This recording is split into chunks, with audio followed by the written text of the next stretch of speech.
Good evening and welcome back to Beacon, our alien actual play here on Demiplane. It's good to be back. We took 2 weeks off there rather inadvertently as things were kind of unfolding, but we're back now. We don't have Elios tonight because, as it turns out, even though it is fun to beat the hell out of a Weyland-Yutani executive, the truth is they have good lawyers. So right now, Elios is in the process of getting out of it. She'll be back next week. We're sure of it. But in the meantime, we have these three beautiful morsels to throw into the alien game. No real announcements in the String Punks lineup just yet. If you didn't get a chance, you might have noticed that we did play a one-shot of the Lower Decks RPG. The Star Trek Adventures was fantastic. It was good to be back running it. And you might have noticed that we also announced Campaign 3 of I'm getting all my games confused. Clear Skies.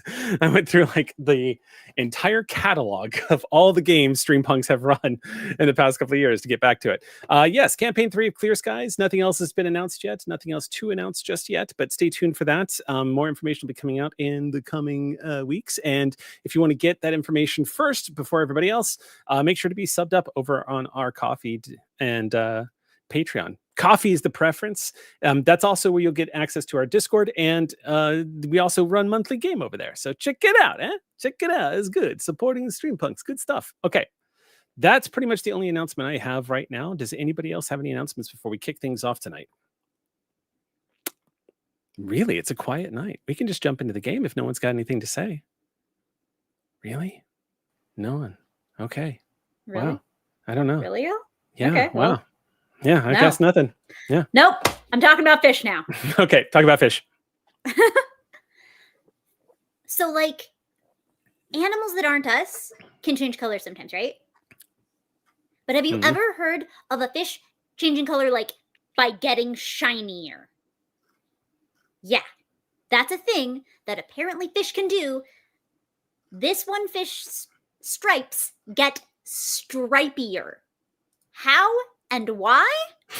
Well, find out over on my YouTube. The latest episode may contain science went live today. YouTube.com/@Delevely, DELEVELY. And say hi to Marlon while you're there. And then just like linger over there because it's scary over here. And it's stripy and shiny and pretty colors and Andrews don't feel stress. I'm excited. And on that happy note, let's go ahead and jump into tonight's episode of Beacon. I'm gonna get eaten. Yeah.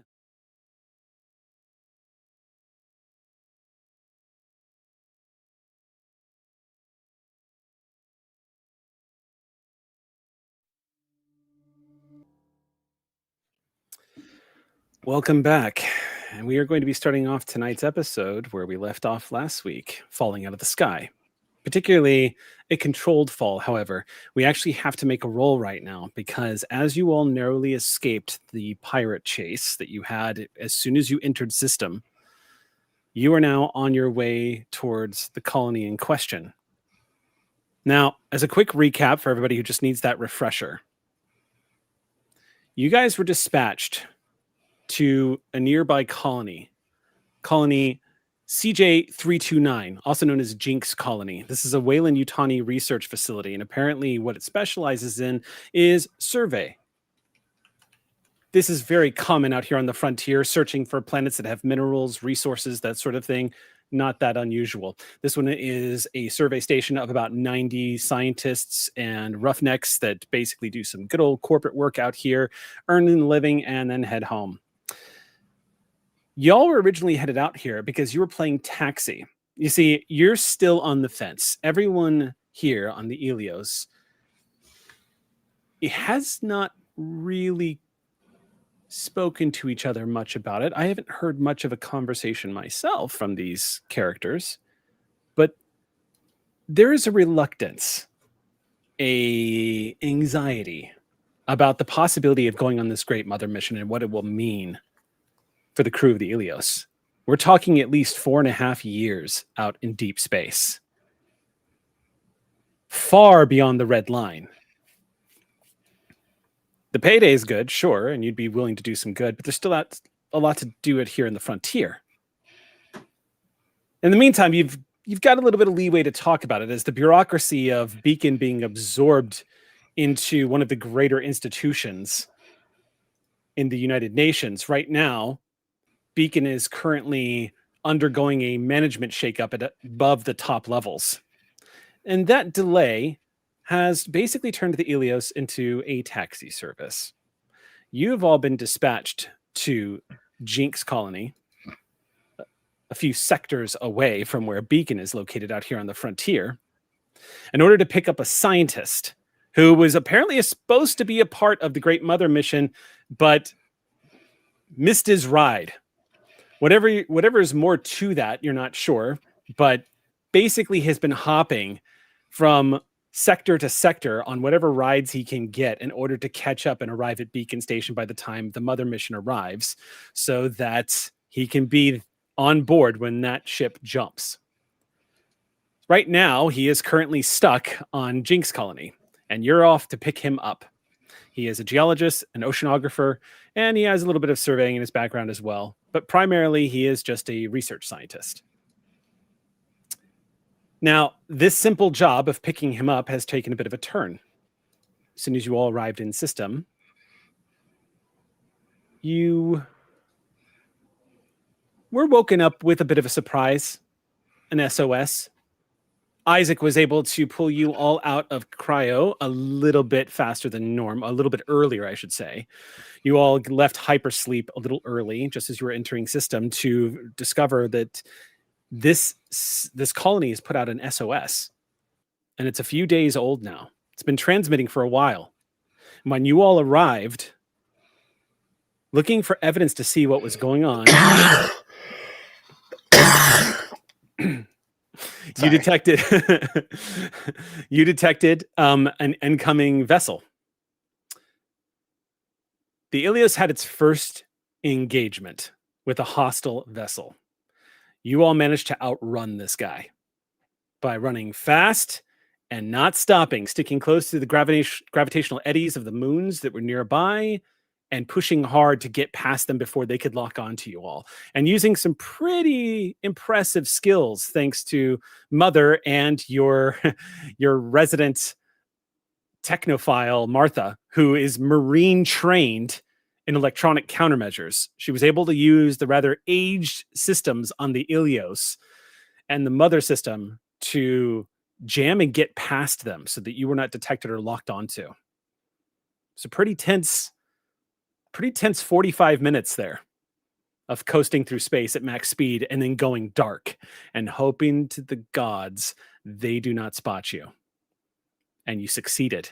You made it past their threat zone and slipped right past them. They've completely lost track of you. And now you're on track to arriving at the nearby colony. This is, again, CJ 329, JINX colony. Terrestrial planet. Temperate, about 28 to 30 degrees Celsius. A dense atmosphere, 0.7 Gs, very familiar, closer to Earth. The planet itself is a desert world. The air is not breathable outside, so EV suits will be required if you are exiting the Elios. Or maybe they have some kind of setup on the station itself. You don't exactly have blueprints. You didn't think you were doing an extraction or something. You were just coming to pick somebody up. But aside from that, you know that it has a population of about 90 people. And also, it would seem that this particular research station, on approach, you can see from space the great wall of a planet that is in front of you right now, taking up the entire viewport of the Elios. It is this beautiful marbled tan red color, with what you can tell from just overhead, layers and layers of thick storm clouds that move over the surface of the planet. Thankfully, nowhere you are landing looks like it's anywhere near any of these storm systems that are moving through the upper atmosphere. But it does create something of a beautiful thing to behold when you see the flashes of lightning from above the sky.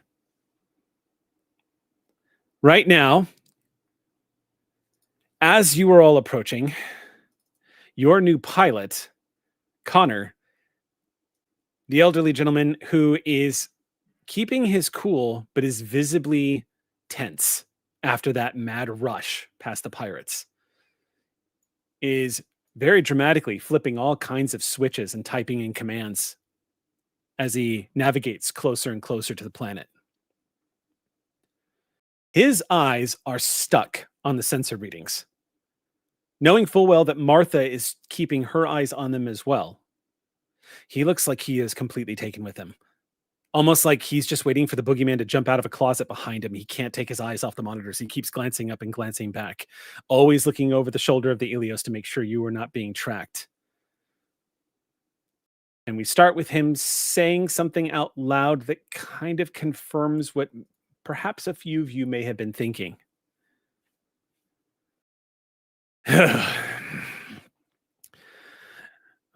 Don't know how long we have until they give up the search and then turn around and head right back to where we're headed. We've got to come up with a plan because we're about to set down literally on the planet they're going to be coming back to. So, any ideas? Figure out if we have any allies planetside and see. They'll know the terrain better than us. Figure out what to do. Sure. Is that it? He glances back at everybody again. Well, Plan of action or anything like that?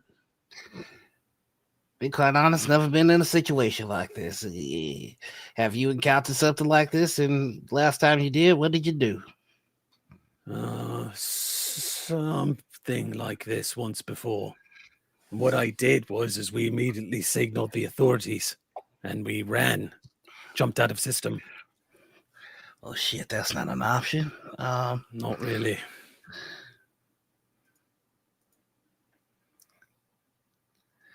I'm liking what Tig's suggesting. Tig didn't suggest anything. Tig said something that sounded very hopeful. Look for allies. Great. Yeah, that sounds good. How the fuck are we supposed to do that? Are you Well, all we right? can get up. You sound agitated. Does Isaac here have an insight program into people's feelings or something? Now, let's not lash out. I understand we're all tense here, but is there any way that we can get close enough to send some kind of communication to the individual we're supposed to be picking up? The faster we can spot them, grab them, the sooner we can go home. I can open a channel and try to reach the station from anywhere in system, but you should be aware that I can't exactly pick who hears it.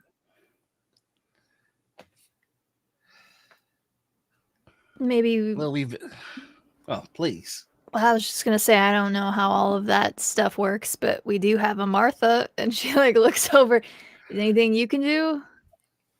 Martha says, I can hide our signal from the pirates, but Connor's right, actually. Even if I put it under some kind of jamming, we can't control who's going to hear what comes out the other side. I mean, I can basically try to use the same channels that were used before, but it's still a risk. He might still be using them. But the transmission was looping and it was a couple of days old. Well, we're not exactly Oh, please. Go for it. Go for it. Go for it. I was just saying, we're not exactly a small ship. At some point, we're going to give up the ghost. I think better to attempt to know where the hell we're going and potentially tip somebody off than going in blind.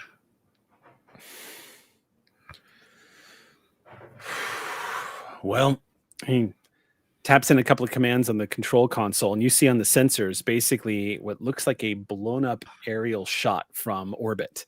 He zooms in on the planet, and you can see something of the outline from high orbit of the facility that you're planning on landing at. And he says, let's see.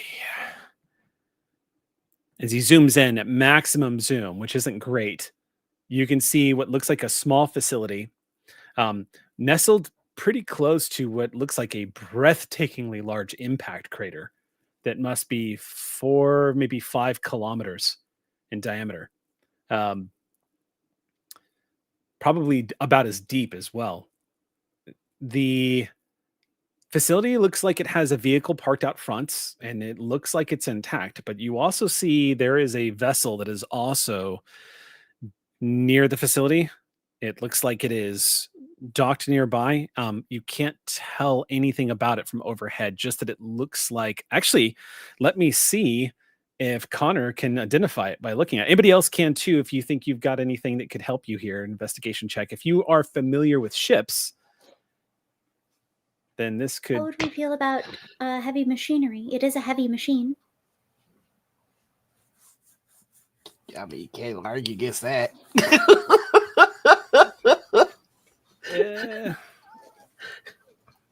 I mean, yeah, I think Because you work on it from reason the why engine. is because not just the heavy propelling check. machinery check is what you use to repair them. So I guess it would make sense that you Yeah. might be familiar with it. So in this case, yeah, I would say, particularly because it's not a military craft, it's definitely possible that Isaac would know. So go ahead and check that.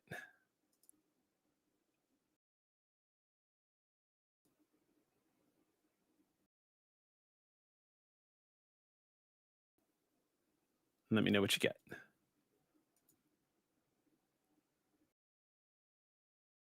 3 successes? Yes. Okay, that is a Corvus class ship. It's definitely not military. Corvus class doesn't really tell you anything, because Corvus class vessels they're about as old and about as in use as the Bison that you're on right now.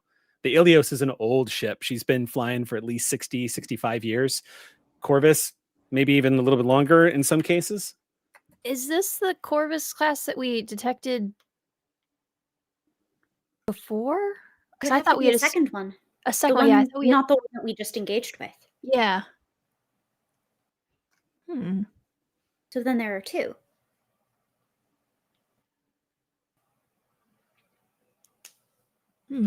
Well, And at least one of them is capable of terrestrial landing.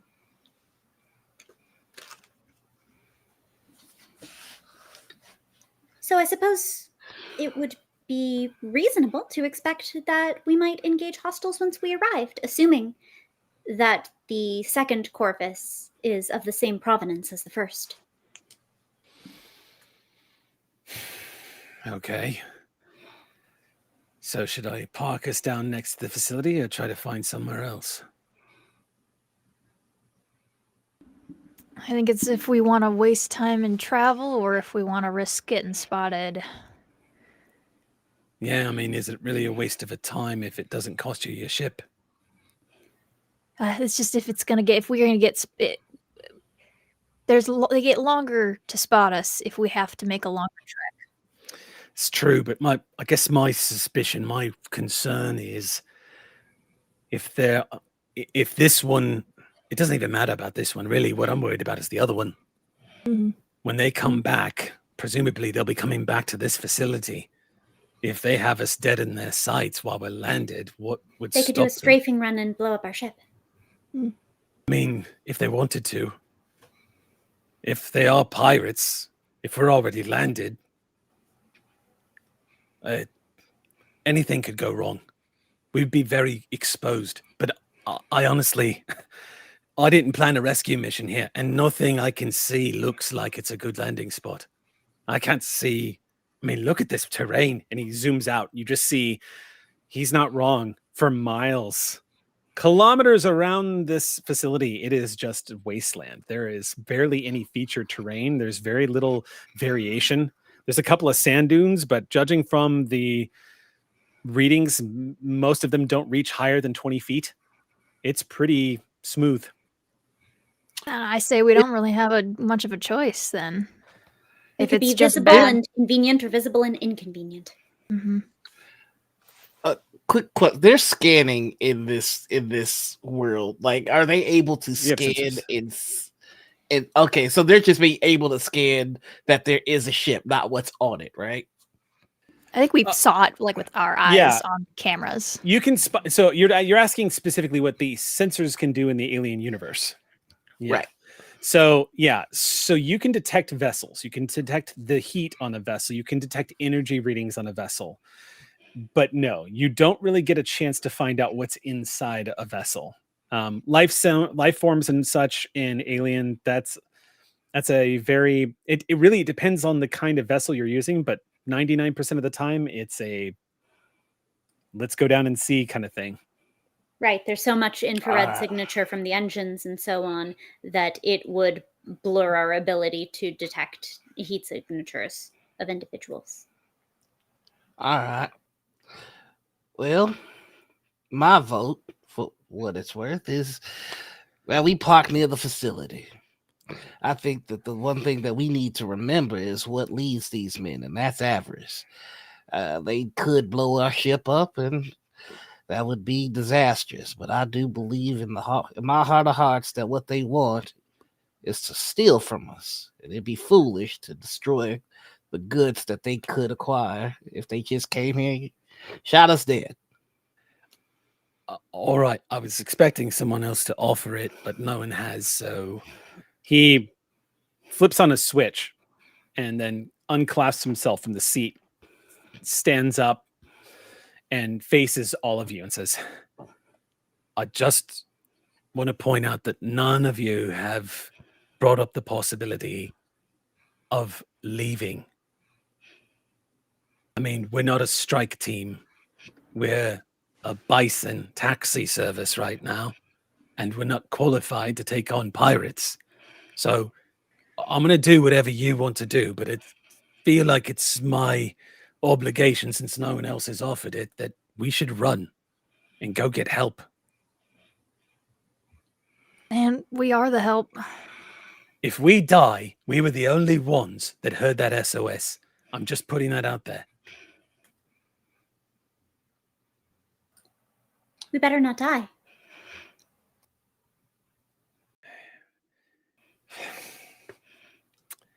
Welcome to the Elios. Yeah, you know, Baker could have been a little more specific when he told me what I was signing up for. And he turns back to the pilot seat, sits back sorry, down, man. This is kind of what we do. and clips it, and he goes, right, all right, sure, yeah. I mean, one of you is a Marine, so I guess we've got that going for us. Whatever guns you've got on you, I suggest you go saddle up, as you Americans love to say. And he clips it in, puts himself back into the seat. Says, I'm going to start Planet 4. Let's hope they don't try to shoot us down out of the sky when we're doing that. Oh, God. This poor guy. This poor guy. Yeah, he really thought he was just signing up for like a cargo kind of. I mean, he's a cargo pilot. Yeah. This is the danger of being close to one day from retirement. Yeah. Sorry, Connor. That's what you get for not watching more Danny Glover movies, buddy. Don't know what to tell you. All right. So with that, he starts taking the Elios down. You guys watch as the horizon begins to slip past the corners of the viewport to the point where all you can see in front of you now is the planet. And he begins to angle the ship for entry. You hear him mumble, Isaac, as he's flipping a few more switches and getting the ship stabilized for re-entry. He says, well, the good news is there's a good chance that our pursuers are going to definitely lose track of us once we go into the madness that is re-entry. However, we're going to be a big bright spot in the sky, so let's hope no one's looking out the window. Well, at least I believe the ship's weapons are probably to the fore and, not on the dorsal side of the ship. They're probably not shooting upward. Yeah, let's just hope. I'll just leave it at that. My imagination's doing all kinds of numbers on me right now. I've never gone into a situation willingly like this before, so this is something new for me. Me too. Really? Well, that does comfort me actually a little bit, Isaac. I'm glad to hear that. I'm glad to hear this isn't your usual. He notices it gets quiet. And you just hear him say, fuck me, as he starts taking the planet straight forward with that ship. He's going to make his roll now. This is an agility piloting check, so we are going to... I love that there is a dice roller on Demi Plane. Okay, he has 2 stress. I believe in you, Connor. And You can do it. Probably. okay, let me break out the stunt tables as Connor rolls 4 successes on the reentry. What do we want to do here? He's making a piloting check. That's my boy. Dude, yeah, he nailed that. +1 to later rolls. He can show off. And he doesn't want to show off. He's not in the mood. Grumpy. He is going to. That's a word for it. Yeah, he's gonna. Yeah, he'll just do. I'll give myself a. I'm gonna mark this down here. He's gonna give himself a +3 the next time he has to do a reentry roll. Nice. Yeah. Hopefully. I mean, let's hope he only has to do 1 reentry roll. Let's see. Okay. Oh, you know what I need to do real quick before we get this going, because we have some pretty amazing people supporting the Stream Punks, and our higher level supporters get to throw plot points at y'all. Ox points, do not forget to use them because I shan't be reminding you. 1, 2, 3, 4, 5, 6, 7, 8 ox points for y'all to use tonight. All right. I'm gonna need them. You are gonna need them. We're in trouble. This is a tactically unfavorable situation. Yeah, we are not. We are not. We are not good- we're good. qualified in any way. Mm-mm.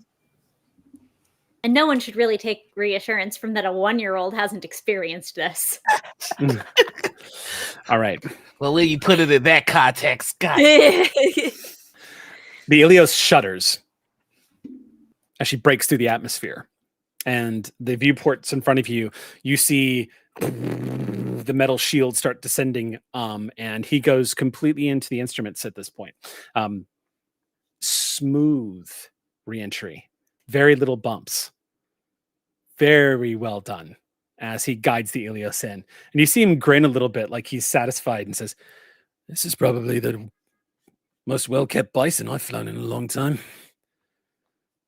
And he rattles a little bit, and as you feel the ship kind of settled finally, and you guys enter the upper atmosphere, and there's a cracking sound outside of the engines as y'all are just breaking that sound barrier. You just the engines are adjusting, and eventually you can all feel the rumbling that is pretty obvious that you all are now in atmosphere. And he clips a few buttons as you see the heat shield start rising up on the viewports again. You see a beautiful blue sky in front of you, and a couple of clouds flying past as you all begin to head closer and closer to the facility. It is indeed a desert, arid world, and you can see the sensors already picking up the external atmosphere here. Yeah, it doesn't look like there is much oxygen in the air. Looks like there's, from the looks of it, it looks like there's a lot of methane, a lot of ammonia. Definitely not good to breathe. The human lungs will not take well, particularly to the ammonia. Not great. Judging from these readouts, what you suspect, anybody who is scientifically minded, is that at some point in this world's existence, it probably had either volcanic activity or perhaps the impact craters stirred up pockets, great big pockets of trapped gas from the planet's formation. Who knows? All you know is don't take a deep breath when you step outside without an EV suit, or if you're Isaac. Isaac will be just fine. Although, Isaac, the atmosphere tells you that if you spend too much time without an EV suit, maybe more than a couple of hours, your synthetic dermal layer might start reacting the way humans would for a severe Corrosion sunburn. still exists. Yeah, It's you not get my the favorite. yeah, it's nothing you couldn't handle, but a prolonged exposure, hours of exposure, would be problematic. So that's something to just be aware of. I do have a question about the oxygen level. Mhm. Is it low enough to preclude combustion? Because that would probably be relevant to people who are shooting firearms. It has fire in the name.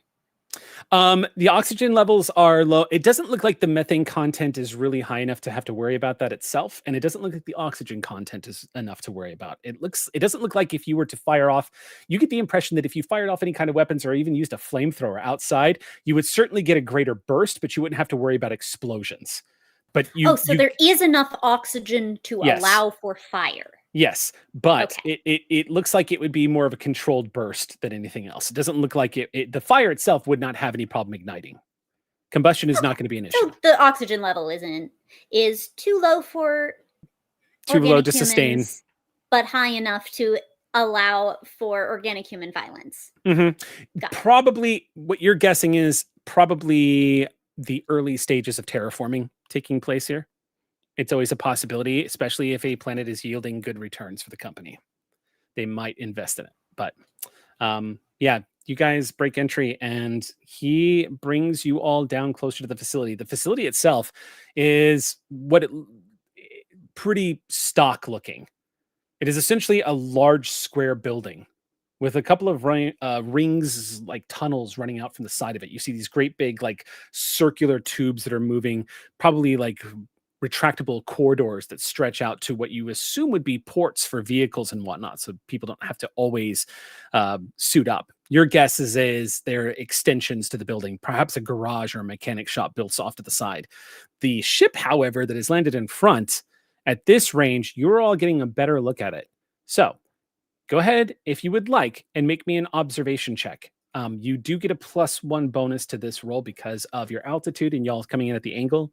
You're getting a pretty good view. So make that check and tell me what you get. First May I time get using the Demi Plane dice roller. Let's go. Let's go. It's pretty handy. It's observation. You said A. Yep, observation. You do have to manually input any stress dice you have to. It just doesn't. Can I roll in a bonus from the previous successful heavy machinery, since that gives me a +1 to similar tasks, but this is like related to the previous idea? Yes, I would. Well, Thank yeah, I'll allow it. Thank you. Mm-hmm.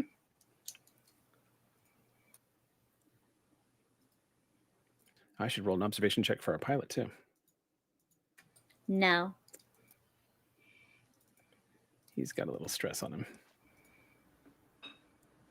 Okay, he got a success.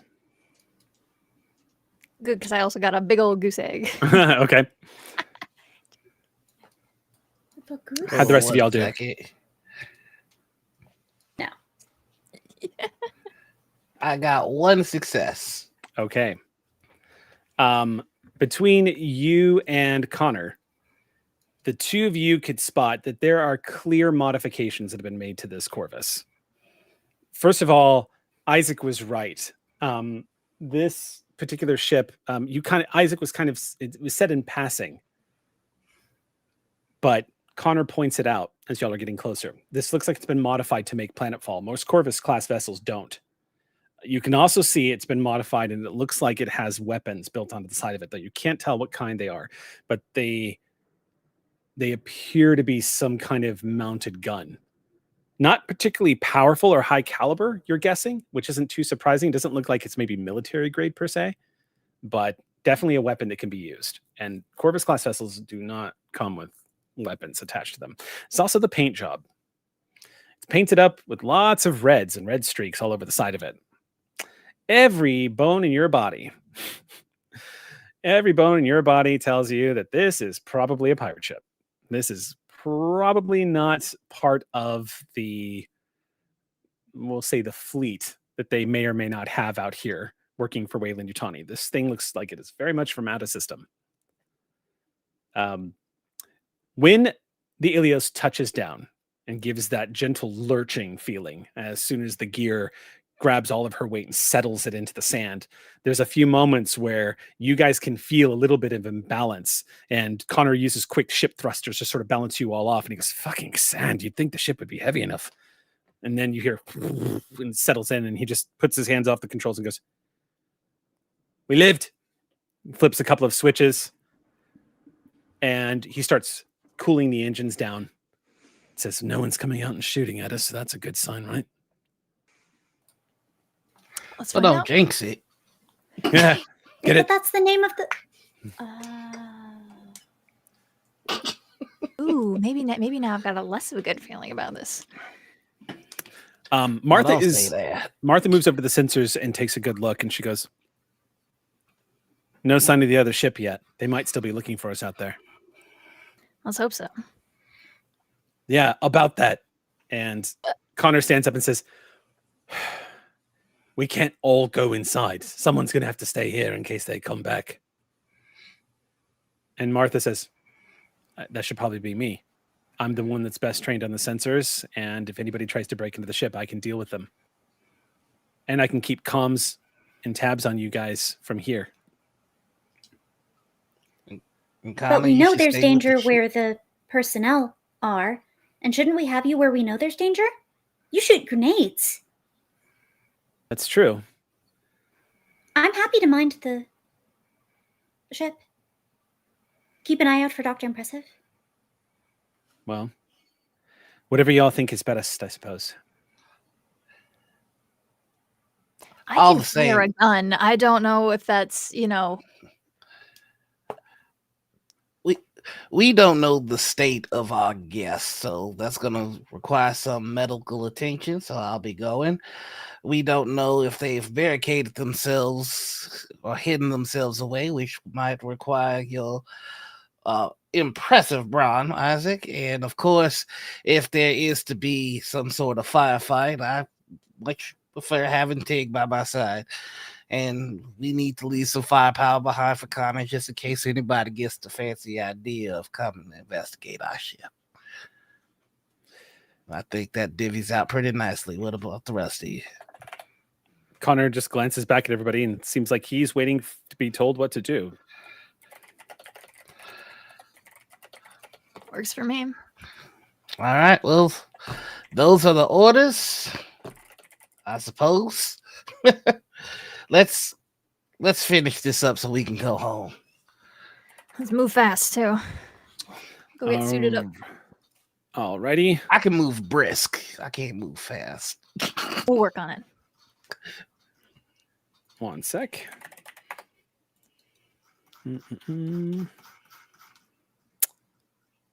I think her sheet is in the Discord. It was Yeah. shared with us. I think it was the last sheet that I have that was shared was 623. So I have a feeling that's probably not up to date. Well, it's only 6:47 now, so.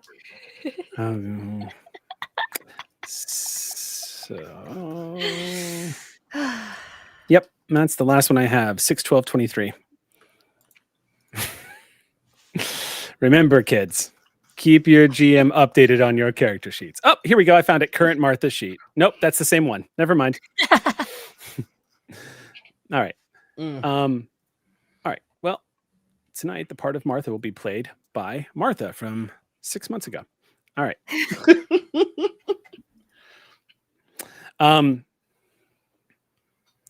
So Martha is going to go back to her locker and grab her. She's going to get suited up. Martha puts on the top of her fatigues, gets strapped in, puts a combat knife on her. She gets her pulse rifle. She straps on her body armor. She gets suited up. She slaps in her electronic tools, her SSDD, and she is done. The only thing she's not wearing right now is a helmet, but she is marined the fuck up.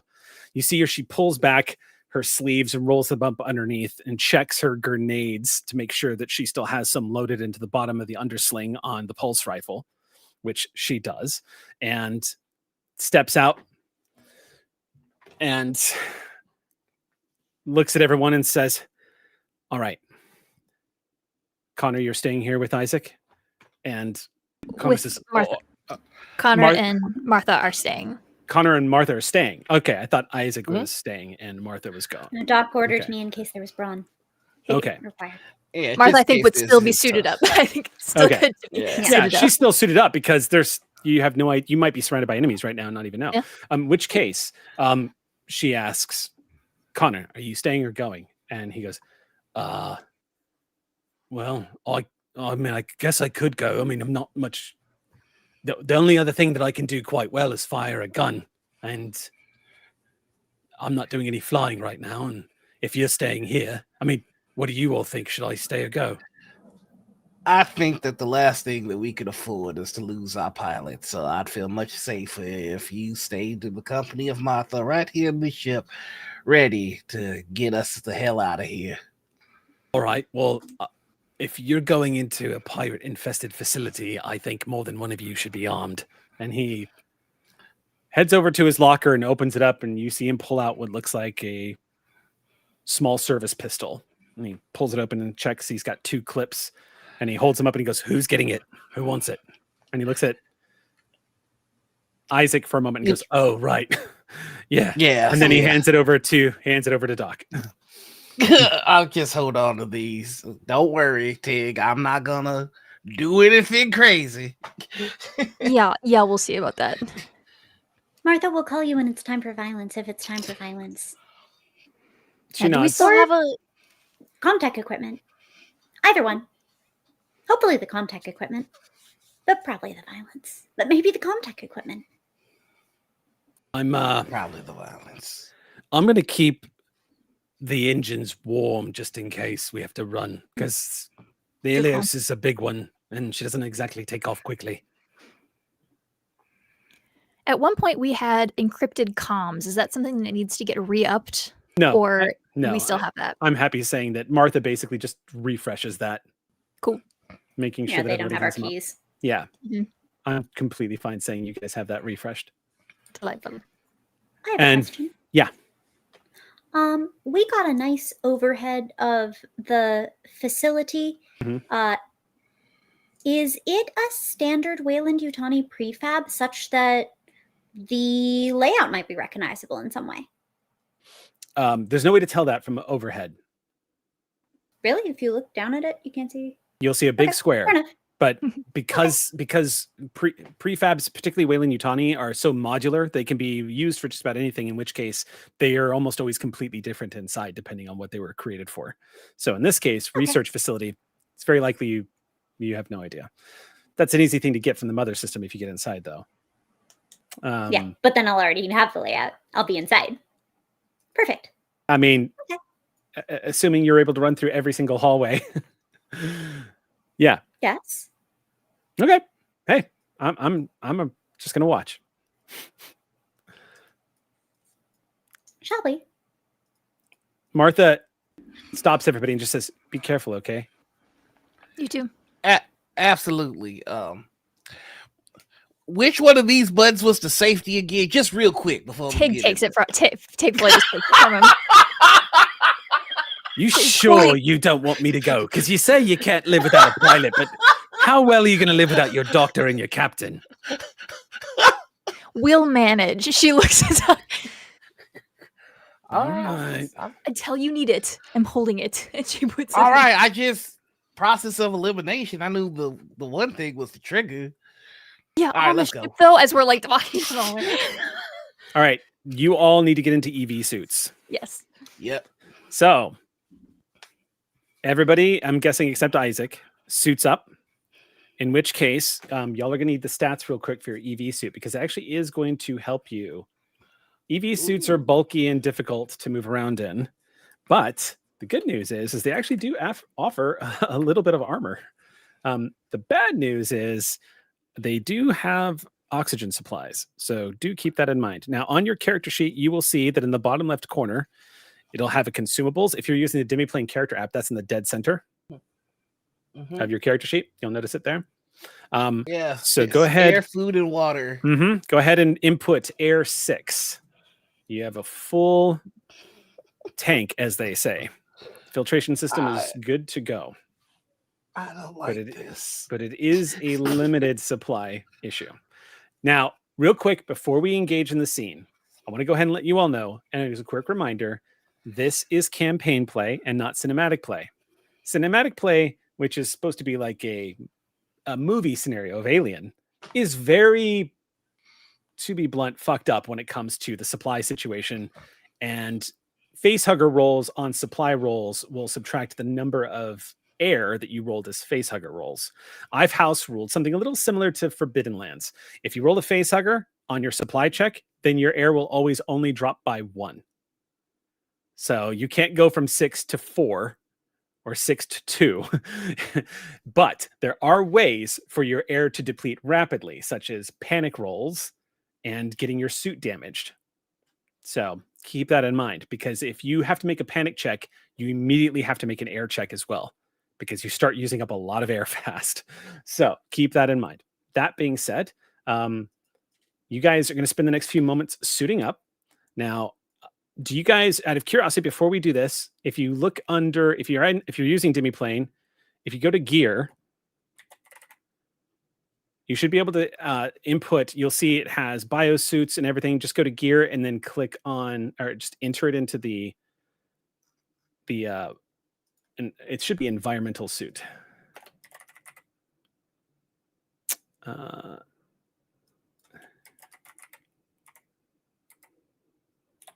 EV suit.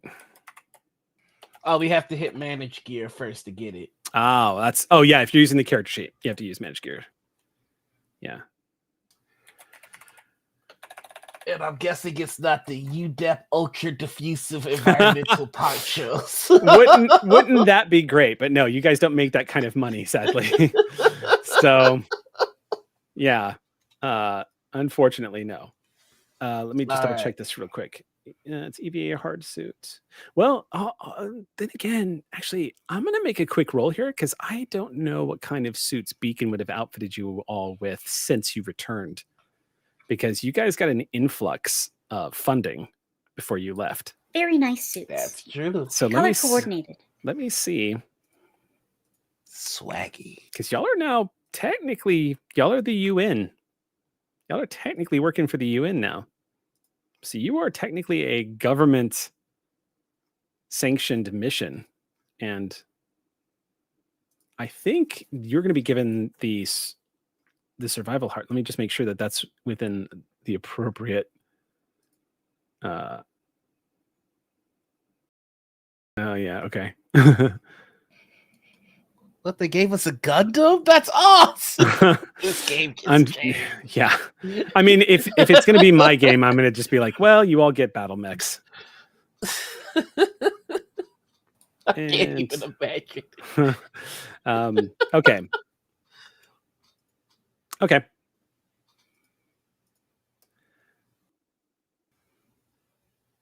Okay, so you're basically going to get your standard issue Eco all-world survival suit. Okay. Okay, so it's an EVA hard suit. Articulated. The $30,000 one? It's pricey. Okay. Calm array, standard EVA suits, unshielded, thus sensitive to rogue trade. Has an armor rating of 4 and a maximum air supply of 6. It is a heavy item, though. Thankfully, it's 0.7 Gs here, so it's not going to be cumbersome. But when I say it's a heavy item, just keep in mind that that means that it is going to fill up 2 slots on your gear. So it is going to take up more space. It's going to be a little harder to move. But yeah. All right. That being said, though, you guys disembark from the Elios. The ramp of the Elios comes down, and you are all confronted with the beautiful, barren landscape of this world. It's this your second time now, I think, setting down on an alien planet? Third? As you all step down the ramp, you are immediately met with the sounds of sand slapping against the hardened glass of your EV suit. Isaac, you have to turn your head just a little bit. Thankfully, it's not too bad. It's a dusting at most, but it's never ending. It just constantly blows here. You just see these beautiful glittering pieces of glass that are catching the sunlight and reflecting, giving this place almost a glittery look as you were stepping down the ramp. The facility, Isaac, the first thing you notice is you move down the ramp, raising your hand up. The facility itself looks like the front doors have been blown open. It's obvious to you from where you are. As everyone is moving down and you're looking right over to your left, you can see that the ramp leading up to these 2 large doubled airlocked doors in the front of the facility, they look like a portion of those front airlock doors, the steel has peeled back from what looks like an explosion. It's like pushed inward, rather. Looks like it's been blown inward. You can see the black scorch marks, everything everywhere. It's also what looks like papers and debris that has been tossed out into the front of the facility. Most of it looks like it's caught on the side, and as the wind is blown, it's just stuck against some of the cargo crates and whatnot that have been set up outside the facility itself.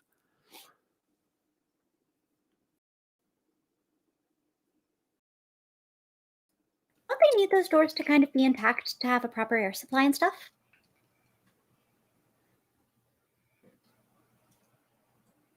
Are you asking me or the party? Yes.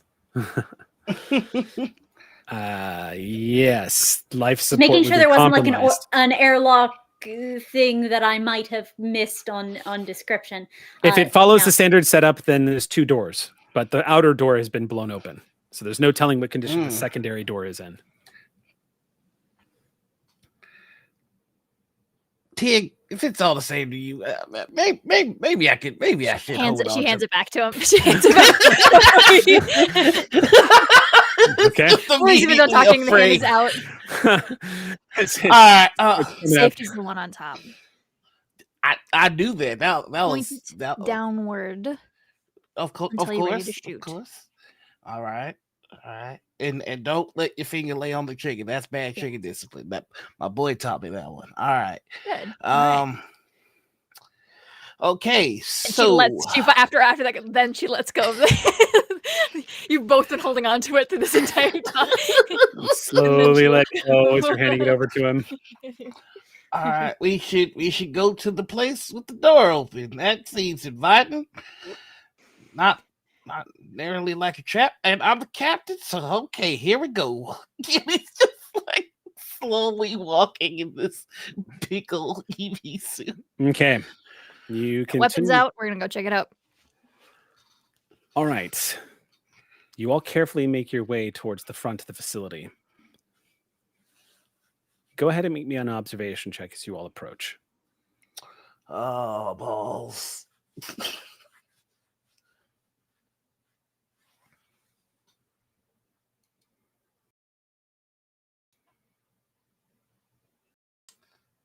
One success.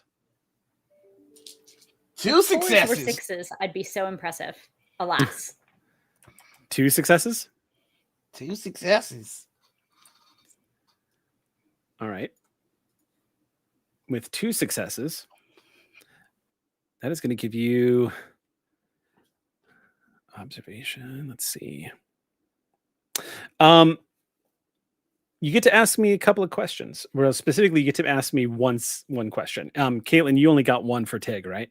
Okay, so you get an extra question here. But let me just go ahead and give you what you initially see with those 1 success. You see the doors that Isaac saw, of course. You also see that as you were on approach, there are up against the wall, like they've rolled up against the wall, you see bullet shells. Noticeable because there's probably 60 to 100 of them scattered up against the wall, like they've been blown all into a single corner. You also see the ship, the Corvus behind you, which is landed, looks like maybe about 400 feet from the facility. The bay door for that ship is down, just like y'all's ship, the Elios. The bay door, it looks like it has its ramp currently lowered. Now, you get to ask a question, Noir. What does Doc want to know? So I'm looking at the stunts, and the 3 questions there is it coming towards me? Are there more than one? Or how do I get in, past, or away? In the spirit of those questions. Yeah. Those are the spirit of those questions. Yes. You can ask me pretty much any question. All right. The question that I am going to ask is, are there any signs of an ambush? Like, we're seeing that there has been combat here. What I want to know is, does it look like we're trying to be drawn in to somewhere? Doc, I'm so sorry, y'all. That's the best I could think of. You take a careful look. The thing is the Corvus it is an older ship, but it too has a very noticeable flight deck. And the profile of the ship, you could actually look into some of the windows to see into the flight deck, much like you could on a Bison. And judging from where you're standing right now, that ship just looks empty. No one's coming out of it, and no one's moving around inside the flight deck. Maybe there's just no one on board. But as you glance towards the door that you're all about to go into,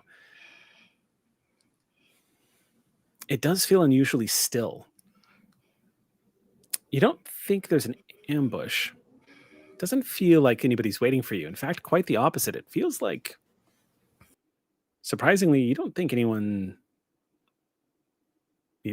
waiting for you at all. It's just empty out here. Ship could be empty. The facility could be empty for all you know.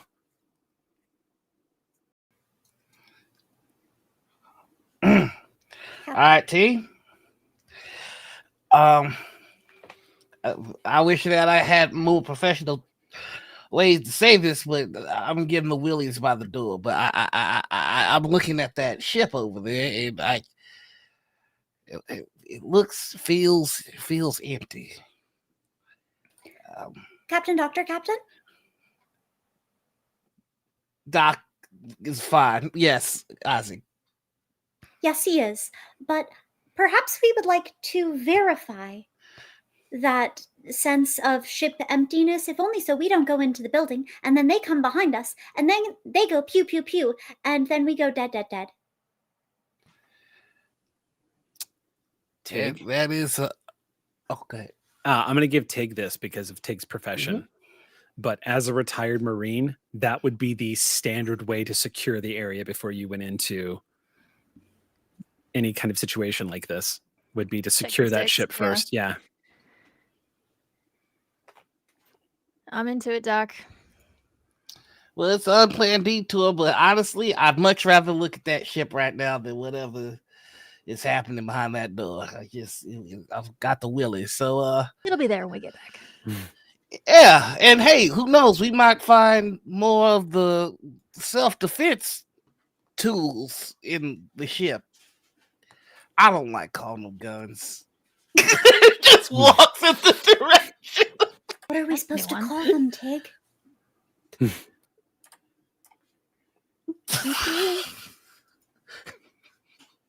Don't do that. And take it. And what? And then it goes on. You hear Martha on comm say, "Okay, we've all got visual on you." As you all start moving past the Elios and closer towards the ship, you see the ramp is down. Indeed, it looks like just inside the Corvus, you can see cargo containers and netting. This thing looks like it's been in heavy use and has been heavily modified from the looks of it, but you don't see anybody waiting for you as you move towards the ramp.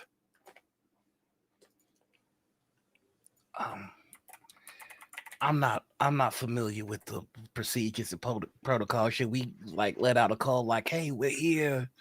Don't do anything stupid." Well, let's just take it easy. I haven't led a breach before, but I know how, we can. Tig's gonna basically scope out, like do like a walk-in scope out first, like weapons up, clear it before like she sends everybody in with her. Okay. You step up the ramp. Let's keep our stealth for just a second. In which case, I'm going to have you roll. Yeah, I will take it. Because it is 100% a stealth check. So in this case, make a mobility check here. Okie doke. I'd like to stay at least to short range on Tig, Okay. so I'm happy to make a mobility roll likewise. Okay.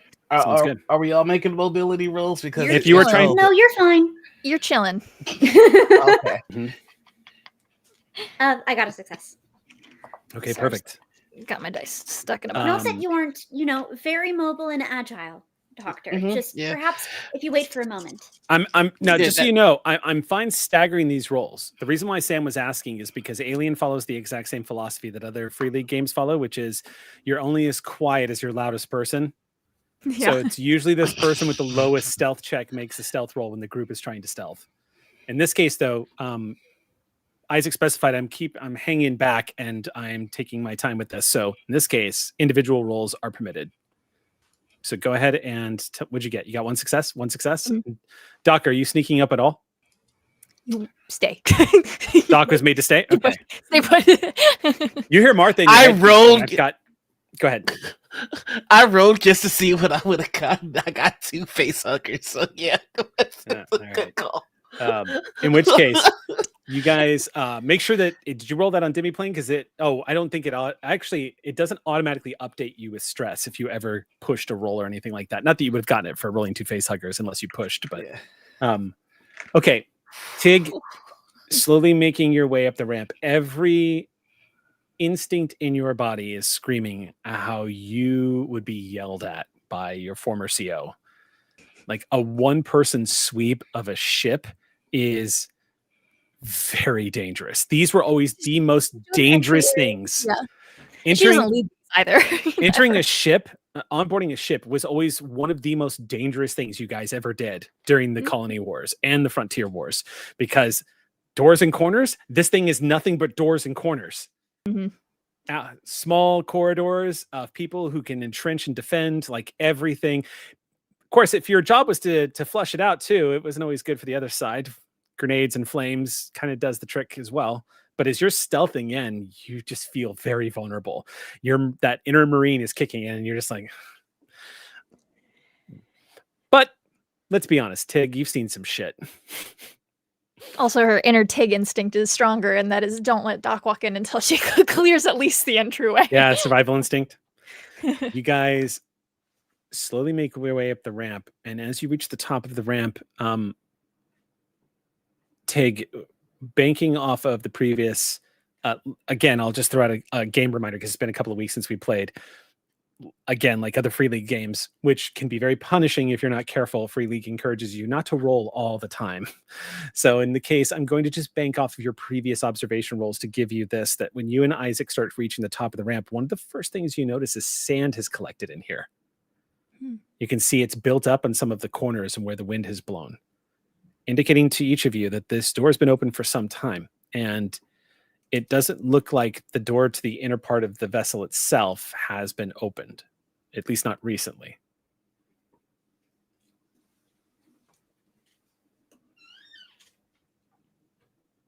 So it is closed to the outside. This is like the secondary part of the airlock. Think of this as you're basically in the garage. You just walked up the ramp and you're in the cargo hold of the Corvus right now. This is the inner part of the ship that will give you access to the rest. It has a similar layout to the Elios, but it's not quite as expansive. Corvus is a bit of a smaller ship. From out here, can we tell if the ship is like entirely powered down? Yes, that much you can tell. Okay. Does that include life support? That you would have to get in and look at the computer systems to find out what's running right now. But at least in the cargo bay that's been wide open, there's nothing out here indicating that life support is on. Otherwise, you would have to access the computer and find out.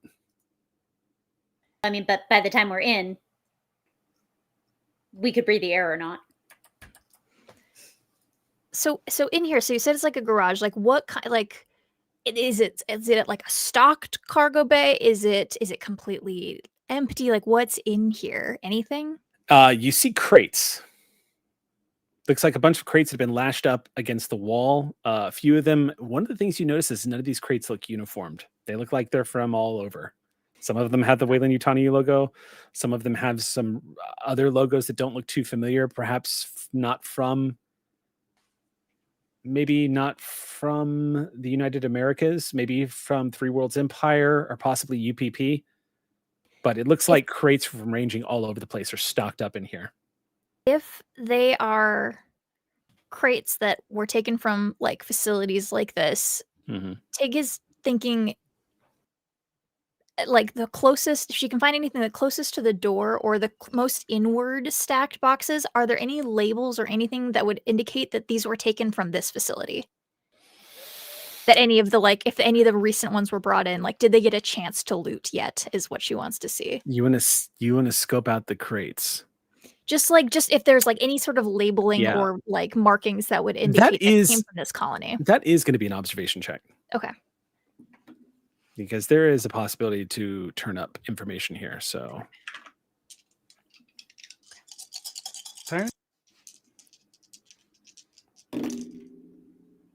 no success. Okay. Nothing on these crates seems to tell you anything. Okay. Can I attempt to make my way to their mother unit? We're yes. still outside. I was going to say, you can, yes. But just so you know, what you're asking me is going inside the ship and probably heading up towards the cockpit. Why don't I pop the door lock? Let's do that first. We're still outside. We're still in the garage. So, yeah, I have my maintenance track for unpowered airlocks. Okay. You move over, start setting up your maintenance jack, and you pause for a second. And you're pretty sure the power is on, Isaac. Oh, you didn't notice it at first because this screen that looks like it powers this particular airlock is busted. You get the impression just from looking at this screen that is one of these mother consoles. This ship has not been very well maintained. It's in need of some heavy repair. I'm sure it has sand in unmentionable places by now. Fortunately, maintenance tracks are also used to divert power to or from electrical junction boxes. So whether an airlock is powered or unpowered, maintenance track helps in different ways, it seems. But it is specifically for defeating doors, I suppose. Okay. The final boss. So what would you like to do? You're going to just pop the door open? I would like to, yes. Okay. Would you like me to make a heavy machinery check about that? You're going to need to, yeah. I'm just pulling up the blueprints real quick to make sure I've got everything situated. Oh, good. That's Okay, cool. menacing. Tig is posted up in defensive with defensive weaponry. Okay. Yep. Like, Go ahead and make that check. 2. 2 successes. All right. You actually have the option of +1 to a later roll. Don't need to roll that again for the exact same effect. Half the usual time. Break it permanently. You act quietly. You show off. I'm guessing act I'd like quietly. to act quietly, Yeah. please. Okay. The door slides open. Immediately, Tig steps in, taking point, looking down the barrel of your rifle. You find yourself in what looks like a corridor, Tig. Now, the cargo bay is expansive and it branches off to left and right. There are 2 doors that lead into the ship from the left and right. You guys went around the corner to the left. You're heading in that door. As soon as you do, the door opens and you immediately see what looks like an area for lockers and EV suits. You can see a lot of these lockers look like they are opened, and some of them have a couple of boots laying out, but nobody is inside. As soon as you step inside and glance around, the lights are on in here, though. The ship does have power. how many EV seats are missing? You're gonna have, as you go through every locker and just take a peek inside, it looks like there's about 4 that aren't there. The others, though, hard to say. It looks like they're in shit shape. They might not be usable. Mm. General guess at the very least. Take it at about this stage, judging from what you and Isaac have seen, you're starting to get the impression that the ship itself is probably not originally, they are probably not the original owners of this vessel. Oh, yeah. Just from the state of this thing. Gasp. Surely the pirates obtained this through all legal manners. And anyway, we should finish clearing it. Yes. Yeah, do it. I'm gonna do my sweep and Okay. I will assist clear in this this area. Yeah. There's 2 doors Before leading out not of even. this place, and it looks like right now you actually see one of the interior panels does have that there is life support inside the ship. And you see that it has light. The systems are green right now. What is ascertainable for like Isaac or somebody who knows things about tech from any of the panels in this area? Like, is there any look into the ship into what's on, what's not, or are we going to have to get to like Mother or like a more central area to get a better idea? Any panel that you come across in the particular room is probably only going to give you data or information based off of what that room is used for. So in this case, it'll probably tell you what EV suits need to be maintained and things like that. If you want to gain access to ship systems, interior cameras, stuff like that, that's all going to have to be done through Mother. Okay, how about when was when were the EV suits? Can we do anything about like when they were last activated, like when they left this room? If you want to make like, a comtech check? Oh, I can't do that. I have nothing in We that. probably don't want to linger too long at panels That's before fair. we know whether people are going to shoot at us. That's true. I just want to know how long they've been. So what I would like to look for, because this is the locker that has the entire crew, is that we could ascertain how many crew crewmen this ship had when it was active from this panel. So I'd like to try and do a contact check. So at least that way we know how many people, worst case scenario, we might be dealing with. Okay. All right. So you're trying to find out how many EV suits have been used? Since this is the locker area, I'd imagine that it would be like, this is John's locker, that's Carrie's locker. Like, sure. So just to get an idea of the crew here. Okay. Make a contact check. Corvus class, I know we had talked before, is generally manned by a crew of 6, but more can be on the ship. It just is set to be manned by 6. Okay. All right. Nothing. No. Can I push? If you want to. Yes. That'll automatically give you 1 point of stress, which you add to that die roll. Let's get weird. Oh, you have to hit the plus button. Okay.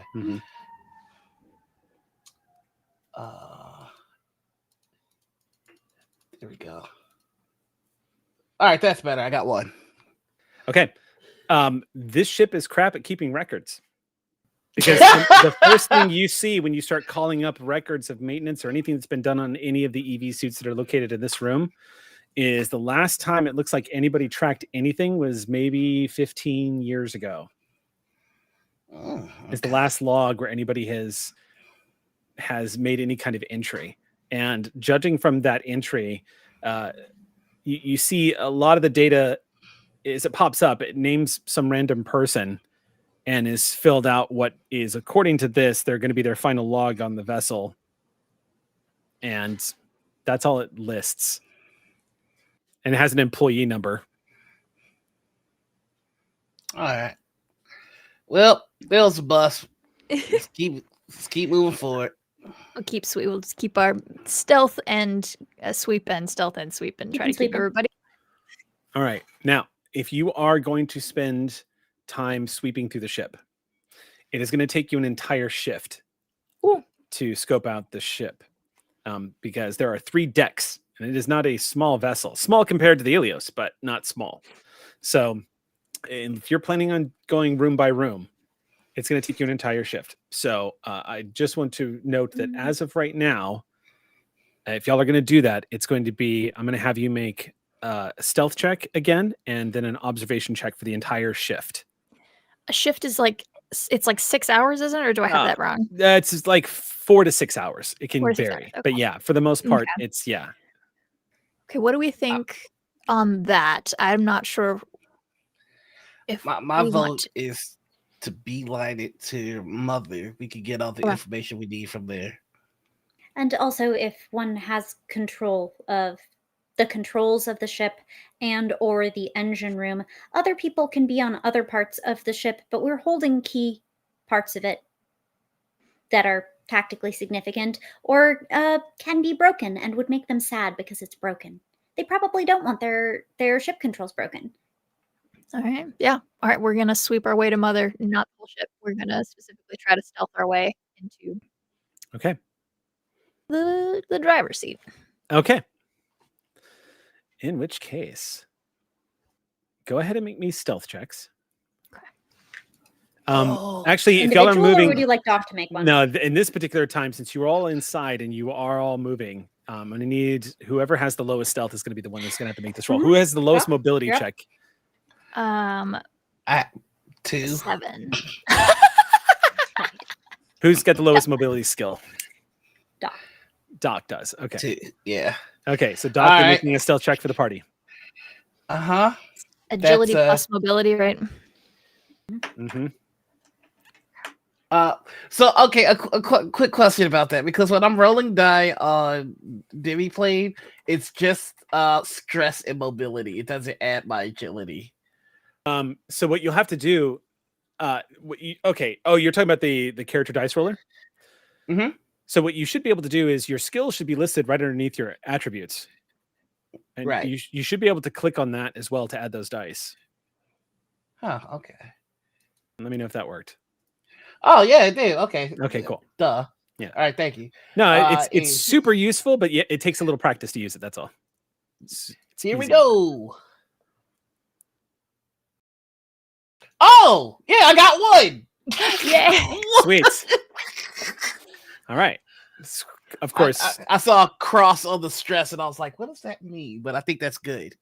That's not a face hugger. Do keep in mind that stealth checks are made against observation checks. So. Oh, balls. Nothing we can do about it now. You got a success. I did my best, y'all. Can we toss can an ox point go on after a roll, or does it have to be called beforehand? No, an ox point can go on after a roll. Do you want a bonus on that, Doc? Yes. Ox crew, you're my only hope. Okay. It's another success. Calling in the Ox crew. This one comes from Kerrigan29. Kerrigan. Keep us quiet. Keep us safe. I feel like we have just been superlatively psyched into spending down, and Probably. I salute it. Mm-hmm. Hey, we're halfway through the episode and we haven't used one yet, so we have to. I want to eat the treats. Oh no, Connor used one. Oh, that's right. That's right. For that baby you, silk guys. smooth landing. No, Connor didn't use No, one. he didn't. Oh, he just asked. He did. Yeah. He's all natural. Oh, All natural victory. Didn't have to use Eric one. just brought it up around the same time. So yeah, Mhm. so we did. So yes, we have to eat the 7 treats that are given to us, All or else right. they go to waste. As you were all making your way through, very quietly, stalking through this vessel, there's 3 decks, and they're all ladder access. It is challenging to move through here, covering each other as you're moving around, particularly because the longer you stay in here, the quieter you realize it is. You can hear the low hum of an engine that's in standby mode, but you also see evidence that this ship is probably kept in a somebody doesn't run a very tight ship. It's not unusual to come across trash or clothes that have been balled up and thrown to the corner. You also see there is, curiously enough, in one of the workshops, you do see there is enough maintenance tools in here. They have 2 workshops. It's pretty usual to see in here, but there's maintenance tools with equipment similar to what you would find on the Elios. There's also, it looks like, a specific room on the engineering deck for reloading the guns outside. And there's 3 magazines for those weapons that slide in. However, it looks like that when this ship is in combat, one of the trade-offs to this gun is that the room that it is built into that controls the magazine apparently operates in vacuum, because there is an EV suit waiting on the outside of that particular room. It looks like it used to be a ship's quarters that's been completely turned around to accommodate this weapon that has been attached to this vessel. Again, kind of an interesting jury rig, and definitely not professionally done, but looks like it works. How long would it take to unload all of their weapons? To unload every mag, I would probably say maybe a good 30 to 45 minutes. Okay, so never mind. I just didn't know how big or how much of an undertaking it was. So just okay, good to know. Yeah. Good to know. Compared to other means of sabotaging ship Actually, with systems, with Isaac next to you, it could probably take about half that amount of time. Because Isaac I can can lift make a one of these stamina check magazines. about it if we feel strongly. Isaac can probably On our way lift one out, of these maybe. magazines by themselves. So Okay. True. Yeah, on our we'll think about it on our way out. But just keep an eye, just observing, taking in the scenery. Yeah. Okay. Yeah, we keep going then. Okay. I guess about an hour into scoping out this vessel, pushing through, you reach that critical moment where it's stressful to think of where the hell is everybody? Because you see evidence that people live aboard this ship, but you don't see anybody here. You make your way up to the crew deck finally, where you are expecting to find the mother system. Up here, things are a little bit more well kept than the engineering deck or the cargo deck. Deck 3 is where the crew sleeps and where the cryo beds are located. Moving up here, it definitely looks like it's a little more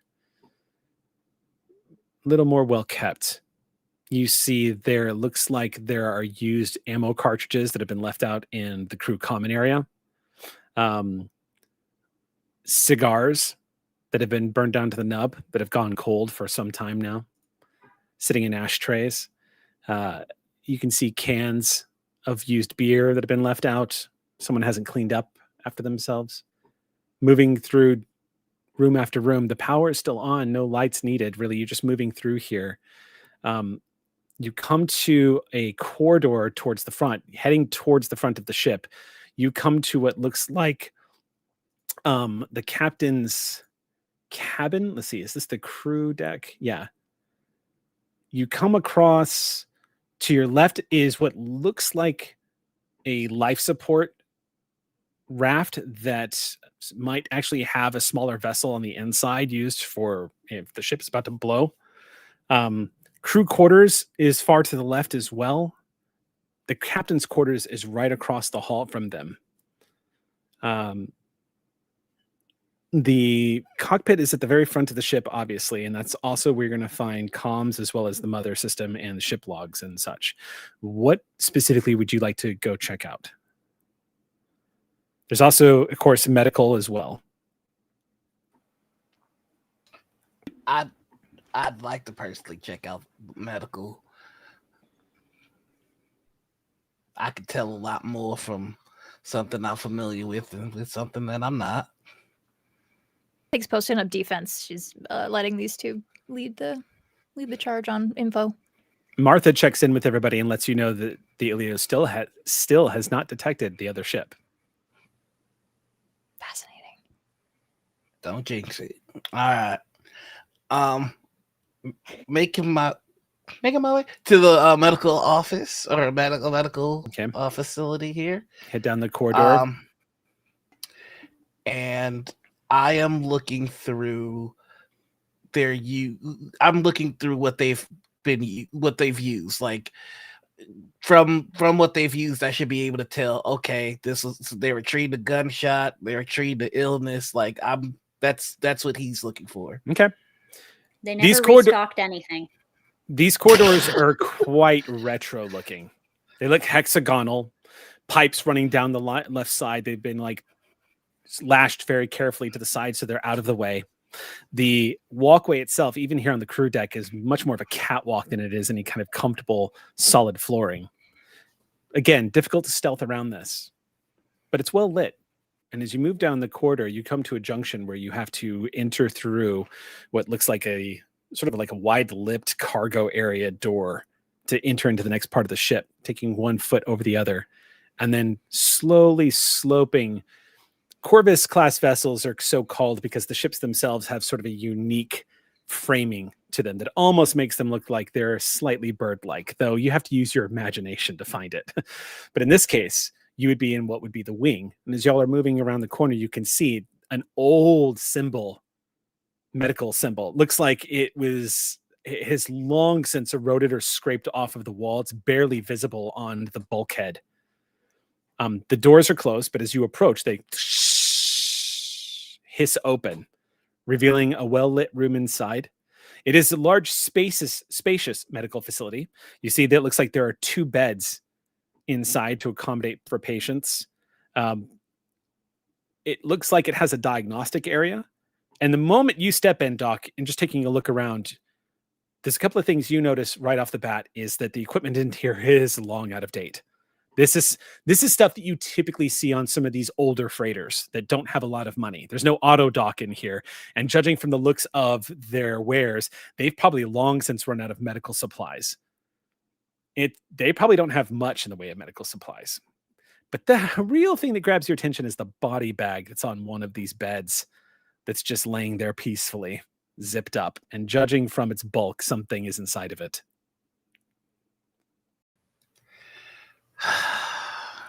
Noir doesn't want to do this, but Doc is going to take a look. All right. Doc, you stroll up to the body bag and look at it. There's no tag, no nothing to indicate who this individual is, but it does look to be some humanoid. You reach over to the zipper. You start slowly unzipping. And that is where we are going to pause for our break. You monster! I knew it was coming. I knew it was coming. We will be back in 10 minutes. Don't go anywhere. Welcome back to Beacon, everyone. We're going to go ahead and jump back into our game right where we left off with the gentle popping sounds of zipper separating as Doc, you slowly unzip a body bag in this medical facility. It doesn't take more than a few seconds for the stench to hit you. And it is overwhelming the moment it does. Also, the body that is inside is in a terrible state of disrepair. A nice way of saying it's decomposing. Oh, Doesn't look all that identifiable, but judging from the state, it's probably been laying here for 2 weeks.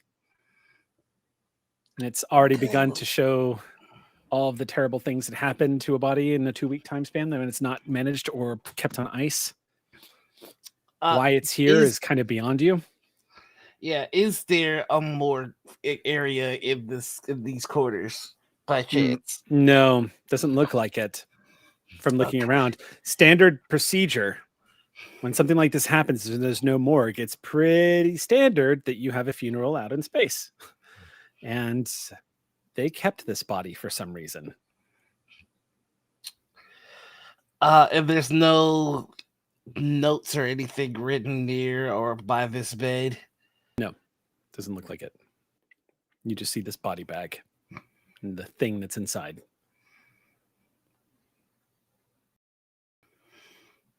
Its lips have pulled back and are grinning at you. The eyes have rolled into the back of the head and have sunken into the skull. It's in a terrible shape right now. Yikes. Can I attempt a quick medical check just to see if there's any way if I could determine cause of death? Sure. Go ahead and make a medicine check as you unzip the rest of the bag. Yep, just stand back. I just... all right, here we go. Empathy. And we're in a medical. I was gonna say you can plus your medical kit. Your med kit gives you +1. That's true. I was gonna say we're in a medical facility, but it doesn't sound like there's gonna be anything to be gained from being in said medical facility if there's nothing good here for us. That's 2 successes. Nice. 2 successes. Okay. So you switch on your shoulder lamp on your EV suit and pull open the bag. Still wears what looks like a jumble of fatigues, like a mishmash of different colored fatigues. Glancing over the body, it looks like, just from what you can tell, the chest looks like it's been caved in.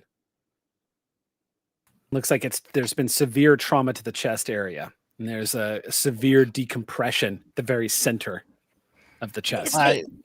In and not out for sure, or what's that? Like this doesn't. Out for sure? Yeah. Can we get a confirmation on that it caved inward and didn't go outward? It looks like it caved inward. Okay. Just checking. Yeah, nothing. The vest that the corpse is wearing, the heavy vest, does not look like it is torn. Nothing seems to have ripped its way out, if that's what you're asking. Yes. The two of you, you and Tig are obviously very familiar with the gestation period of a particular life form. This immediately, you kind of feel your muscles seize up in horror, but you take a moment to realize that this doesn't look like that's what happened here. It looks like there was some kind of extreme trauma or something that crushed in the front of the chest area. The next thing you get to ask one more question though. So the next thing you get to know, what would you like to know? I'm seeing massive trauma to the chest. I can only think of one thing that could do something like this immediately, and does this look like they got on the business end of a synthetic? Are there any self-defense marks or like anything of that nature? There's really no way to tell what caused the damage, but there's no way to tell that if a synthetic did this to someone. Okay. Certainly a synthetic, different models are capable of enough blunt force trauma that they could easily crash a rib cage, but this looks... The chest looks like it has collapsed inward. Like the bones. That was a good question. The bones have either. I'm sorry. Sorry, you finished. I thought you were done. Keep going. Keep going. The bones have either been pulverized or liquefied, because the chest looks like it is just folding in onto itself, like nothing is supporting it, like the cavity is broken in. Also, with that +1 success, you'll also note that you think if that chest cavity isn't the cause of death, certainly the massive neck wound is. Looks like there is a significant portion of the neck that has been exposed by what looks like some kind of cutting object of some kind, but it looks like it has been split. Like the head looks like it was in the process of being decapitated. It doesn't look like, judging from the state of the wound, this was probably the actual cause of death. Now Is there any way to determine if any of this was postmortem? Yeah, but that would require an autopsy. Okay, cool. Then okay. Yeah. All right. Or data, if there were notes laying around or somebody had Yeah. written something. Wasn't there like a like bruising, blood and bruising, like contusions in the body? Like you don't bruise the same. Mm-hmm. Your blood doesn't, like there would be less if the, like you said, the neck wound seemed like it may have been the real cause of death, but the chest, if there's any bruising, it's like what, I don't remember which direct. Tig would probably know, but like it's the way You don't bleed the same way when heart doesn't pump. That Yeah. those things are easier to ascertain earlier than 2 weeks after death, I imagine. Okay, that's fair. Okay, that's fair then. Okay, cool, Yeah, cool, cool. the big problem Yeah. is that the condition of the skin that you can see is just the face and the neck. Everything else looks like it's in military styled fatigues, gloves and boots. What you can tell though is just from looking at the face is that the body is in such bad condition that, as Sam has pointed out above table, you're not going to get anything very conclusive from bruising. You would have to do a pretty in-depth medical diagnostic on this thing. Yeah. All right, so I'm able to ascertain just a few things. One, this was a tough son of a bitch, and something took him down and fast. Caved his chest in and damn near cut the poor fella's head off. So let's just keep on our guard and let's keep there's the potential that we may be dealing with the rogue synthetic as well. So let's just mind our P's and Q's. Potentially. Oh, let's get the info we need. And Martha checks in at this point. Hey, checking in. Y'all been very quiet. Everything okay? We're looking at a dead body. How many? not one of us. Just one. Piss poor condition. They left the poor sucker out here to rot. Caved in chest, damn near decapitated. Can't tell much more than that without going in depth, and we ain't got the time. I don't have the inclination, so. Do me a favor, Doc. 1 second. I need you. Oh no. Let's see.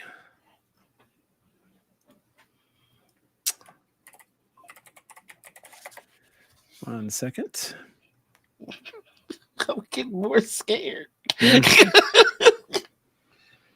sure. I need you everything's to fine. make a stamina roll, please. Oh, a stamina roll. And you get Okay. to add 3 dice to this roll. Good, because my stamina score is a big old 0. 1, 2, 3, you said? Mm-hmm. Oh, yeah, I'm gonna take a picture, but that is 2 successes. I don't know how. Nice. Very good. Okay. You zip the body bag back up. What are you doing with it?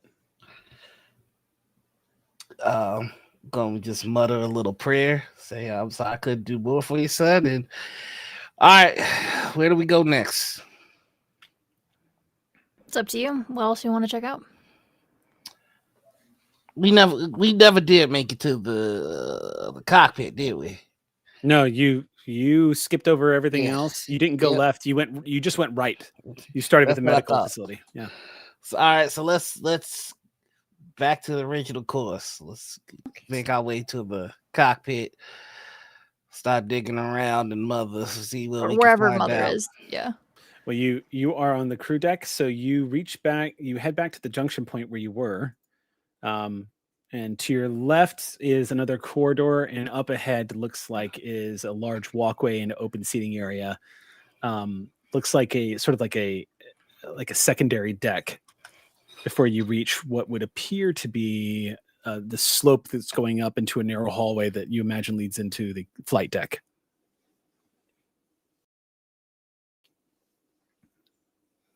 Sorry, I just had 2 random cats dot by. All right, let's head straight ahead. Let's do this. Okay. You start moving up towards the flight deck. When you get up to the flight deck, you can see to your left as you are arriving, there is 2 doors that are open right now. One of them looks like it's a door to another room that has a closed door in it. You can already tell just from looking to this door to your left that you're looking into what it would appear to be some kind of secured room where you see a mainframe and what looks like a security data pad that is up against the wall. Ahead of you is a secondary ramp that leads up to the flight deck itself. To your right, it looks like a sort of maybe like a common area, like a side area for the flight crew. It has a table and a couple of chairs that have been overturned and some garbage that have been left out on the table as well, with more empty ammo mags.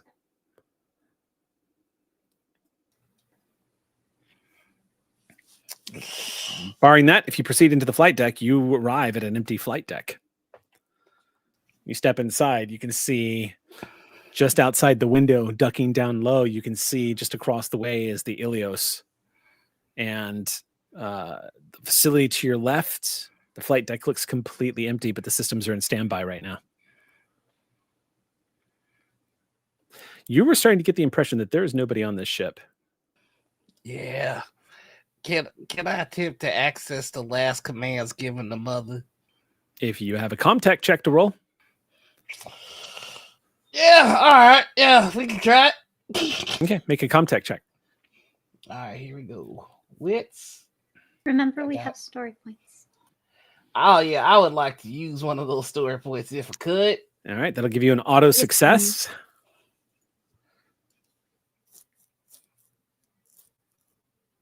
In which case, I am now going to roll. Did not need it.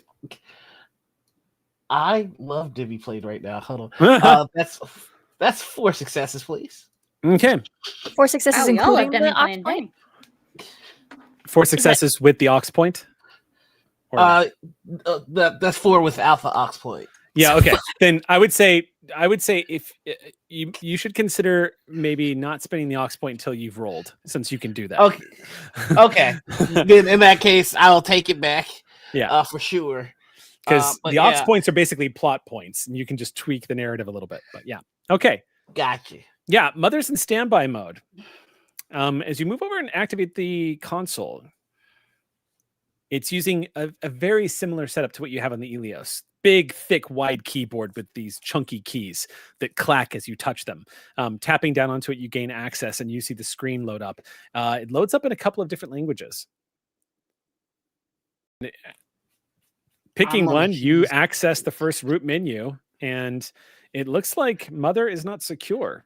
Looks like they did not leave the ship. Looks like whoever is running the ship is not worried that somebody's going to sneak inside and access it, because you gain access to Mother. She doesn't ask you for command ID or anything. Wow, this is... I would like to make myself the administrator the same way that I did on the Elios, please. That's going to take a ComTech check again. And you are going to be rolling against Mother for that. Can you roll some of those successes from previous into +1s for this? No, you have to re-roll that. You can stunt. That was on the previous roll, so unfortunately. All right, no worries. Yep. But he would discuss the plan. Just in case they are, I'm gonna do it. I'm gonna make myself administrator. You think that's a good idea? I think it's a good idea. All right, here we go. I'm sorry. Good. Attempt to access the root menu and make yourself administrator of this particular Mother system. Okay.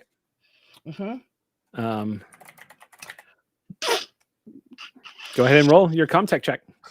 That's a face hugger with 0 successes. You rolled that on your stress die? Yep. Okay, then you need to add that as a point of an additional point of stress.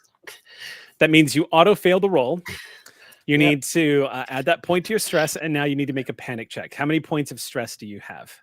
I have 4. Oh, okay. Yes. Now, if I remember correctly, the character sheet should actually have a spot there. There is a panic roll. Mm-hmm. Yeah. So go ahead and roll that and tell me what you get. I got 2. I rolled a 2 plus 4, so that's 6. You're it okay. says keeping it together. You manage to keep your nerves in check. You're okay. 6 is literally the highest you want to roll. You don't want to roll any higher than 6. You don't want to ever get higher than 6 on that. As you are typing on,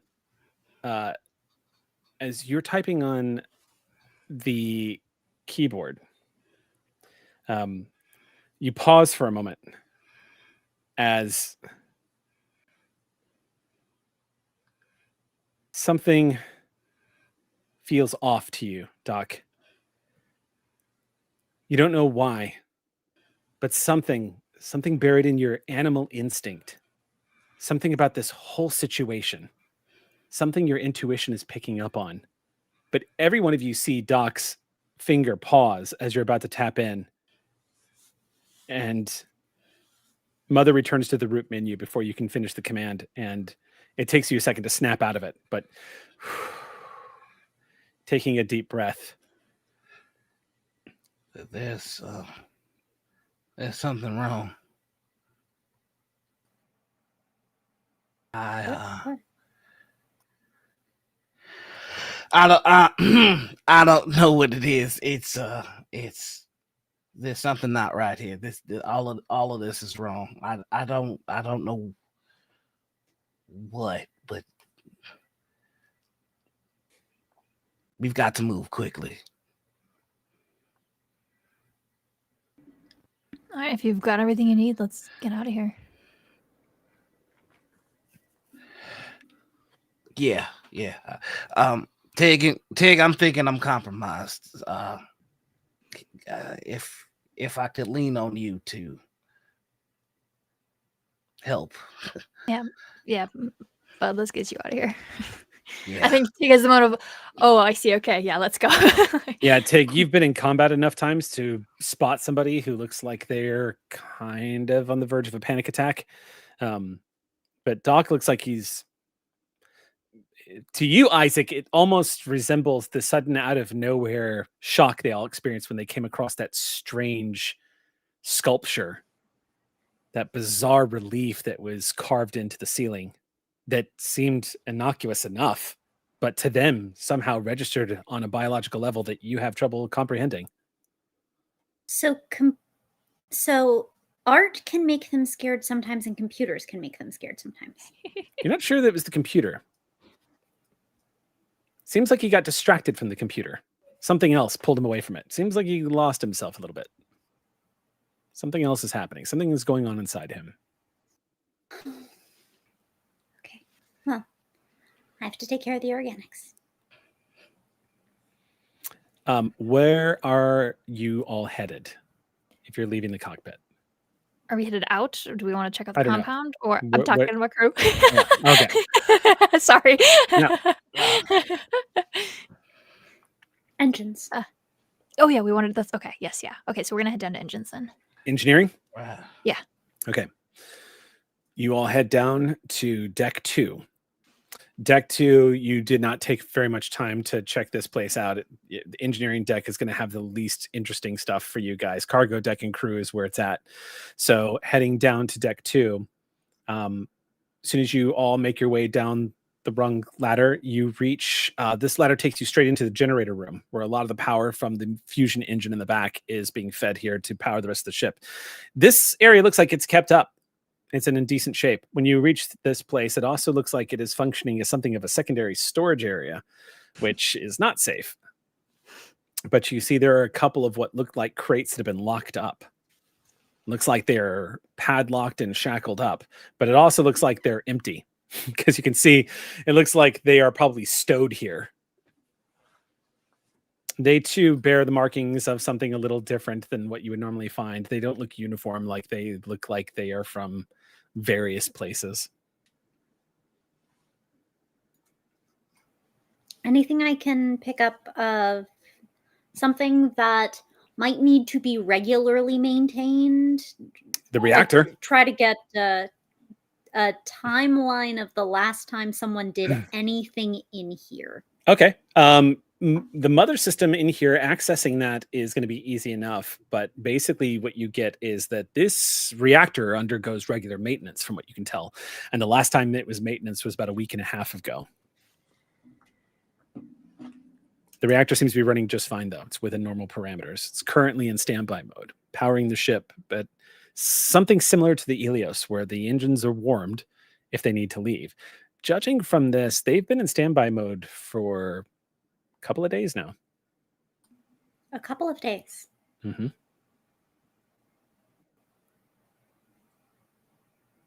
That's wrong. If you wanted to, if you were a pirate and you wanted to post up in the facility, why would you waste power, run your reactor, even on standby mode? You don't need to worry about running away very quickly. And all you're doing is wasting power. If, on the other hand, you're on the ship, then there would be people on the ship. There's no reason to have both a ship on standby and a functional facility and a ship in the air. Doc's right. It doesn't add up. Something is very wrong. Which, in retrospect, I think the SOS made clear. But this reinforces that perhaps it's not all right with the pirates either. And recently, they had enough time to put a body in a bag, but they didn't have enough time to pick up chairs that fell over.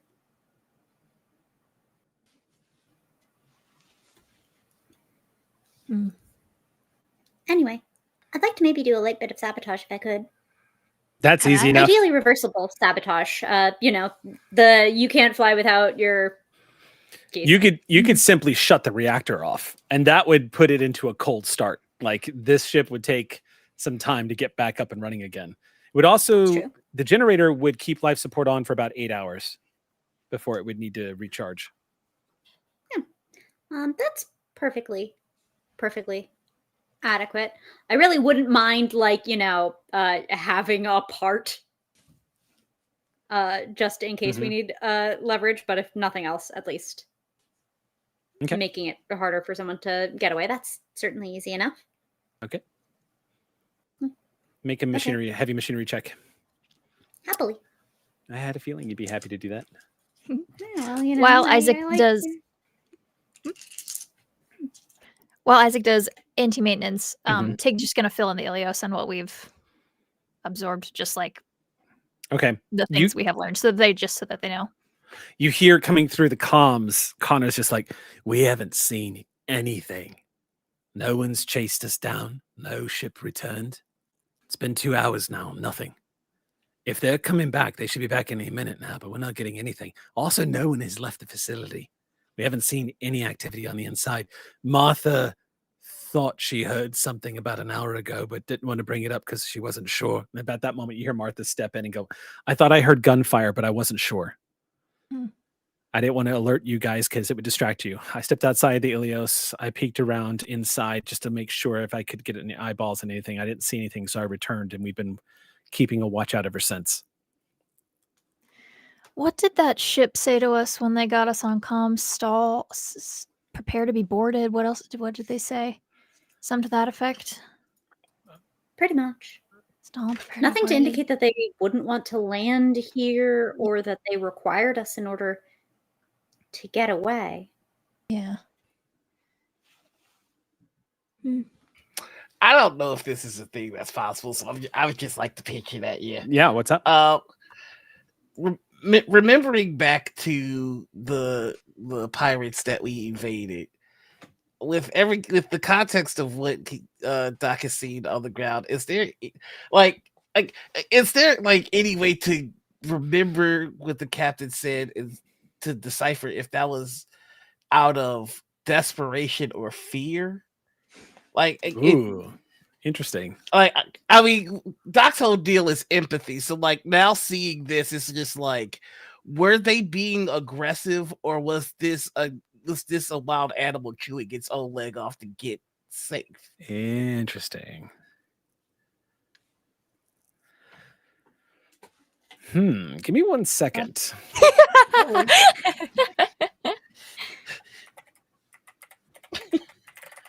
Like, I got all this empathy. Let me try. Let's use it. Yeah, yeah. Said the pirates never. I remember it feeling like kind of aggressive or like angry or like no nonsense, but you know that They were full of pirate. we didn't chat, you know.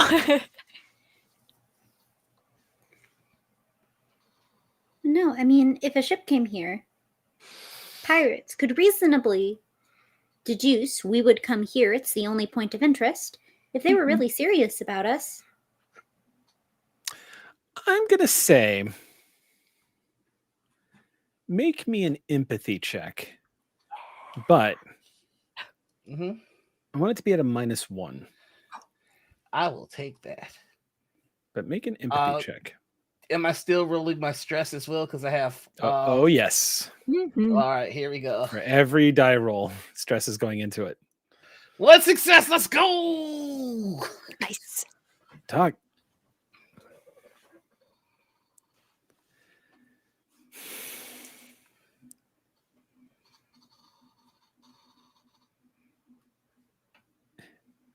The tone of their voice,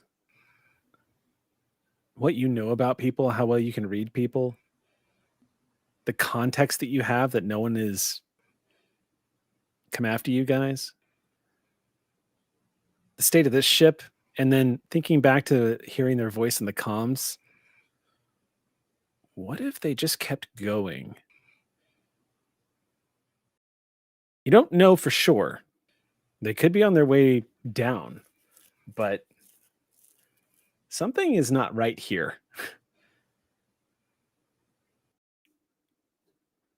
And that they're not here yet could just mean, and you could be very wrong about this above table, but you definitely get the sense that if they were attacking a facility, if they were attacking a Weyland-Yutani facility and the jig was up and they saw a helpless, defenseless ship coming in system, why wouldn't they absolutely run you to ground? Like, why wouldn't they have given chase every single way? Why wouldn't they have immediately turned around? They would have known while you were here, probably, right? I mean, why else would you jump into the system? It's literally the only reason to come here is this facility. It couldn't have just been, oops, we found this place.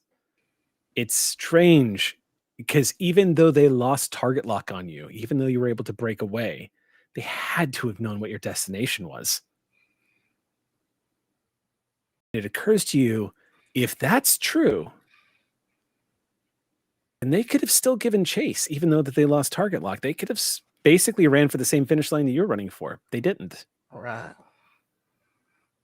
So something's not adding up. But you're definitely, with that 1 success, you're not sure they are coming.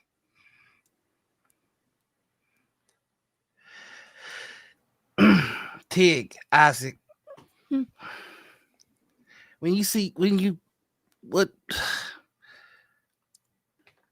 do you get from everything that you've seen in this ship?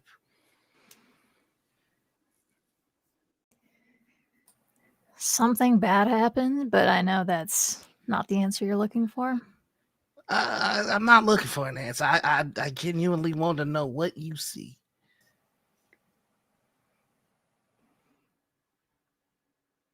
Something bad happened, but they still had control of the situation. A body got put in a bag. You don't do that if you are still panicked. Then, later,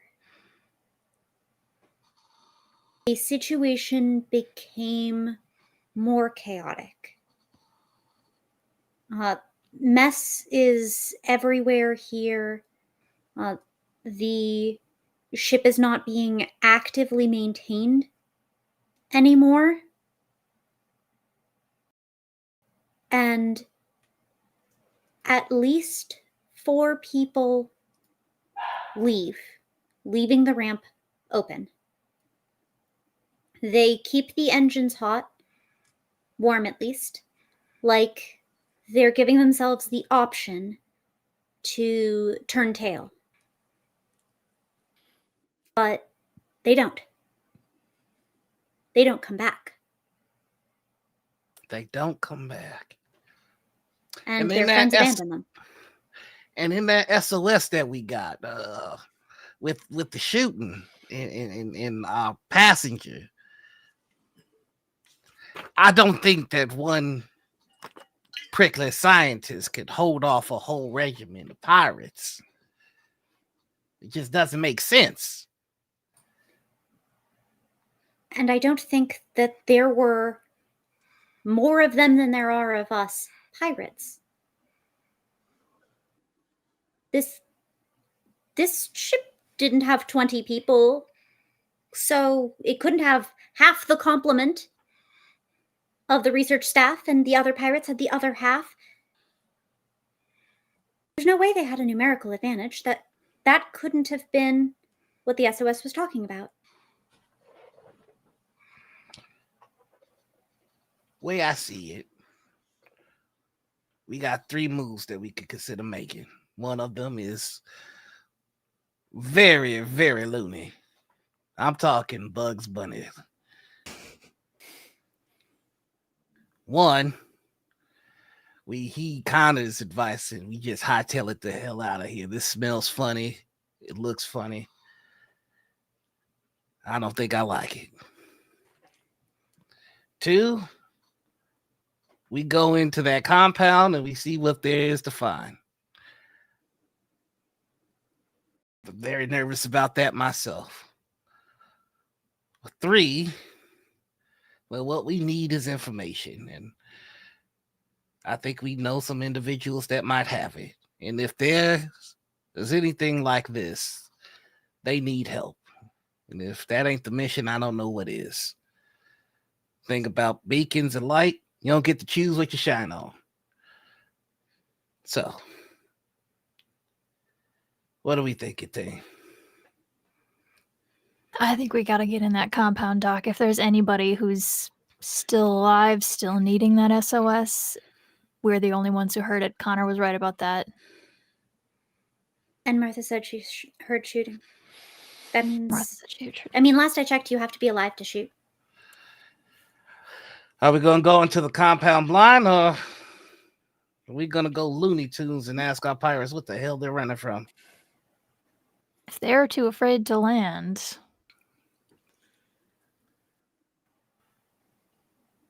it's not the worst idea we've ever followed through on. If they're shooting, they need help now. That's fair. Maybe we put Martha and Connor on it, see what they can get, and we go start scoping out. I'm going to enjoy explaining this one to Martha. I'm going to call Elios. Okay. Martha's unless you say anything otherwise, Martha's listening to comms, so she can hear your conversation. Okay. Yeah. All right. Then we're just gonna say, well, how you feel about that, Martha? You feel like calling some potentially bad guys? Well, If I mean, there's just not enough information. If we want to reach out to them, we can. I mean, we might be able to negotiate something with them if we get into contact with them.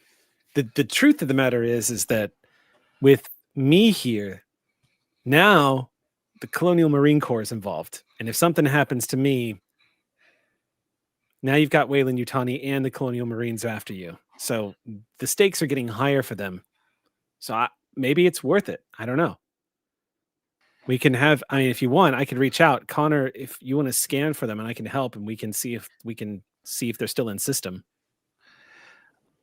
I would like that. because if their ship is in half the condition of this one, I don't care who they are. I want to help them. Nobody right. should be left like that boy. Let me see if we can find something out. Stand by. We're gonna head in, I think, see what we can find out from the inside, because, like they said, if you heard shooting, somebody might need help now. But y'all on backup. We'll keep you posted. Let us know if you hear anything. They might have more information for us if they're willing to talk. Okay. Are you searching any other parts of the ship? Or are you leaving the ship? Are we? We're in engineering, right? Are there Yeah, you went to engineering. consoles? Like, this maybe would have been a thing we did earlier. Security footage would probably be a mother thing, right? Yeah, that'd be in Mother, Okay. which you could access because Noir was able to access her. Oh, that's true. Yeah. Yeah. Maybe just want to go? Martha could be doing. Mhm. Martha might be interested in some digital forensics. Mhm. Given Alright, that we'll leave nobody's the emerging intel- from the facility, we can Yeah. probably Yeah. split Connor and Martha between two ships. Yeah, that's true. I'd feel more comfortable with Martha reaching out from this ship than the Elios anyway, so that works out. I don't like the idea of her being by herself on that ship. I mean, who knows what's inside of it? I don't like the idea of me being by myself on this ship. Yeah, I think buddy system, but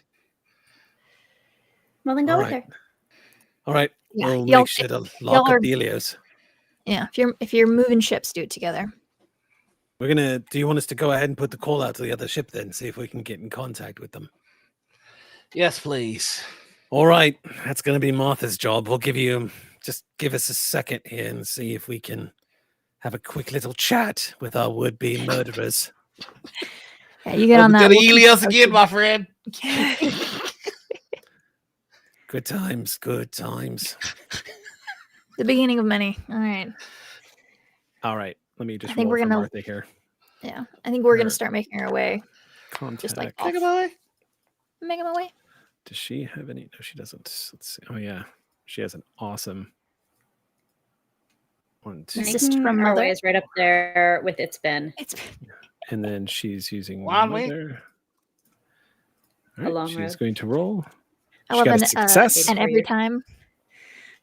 And every time. Connor is going to make a quick check as well.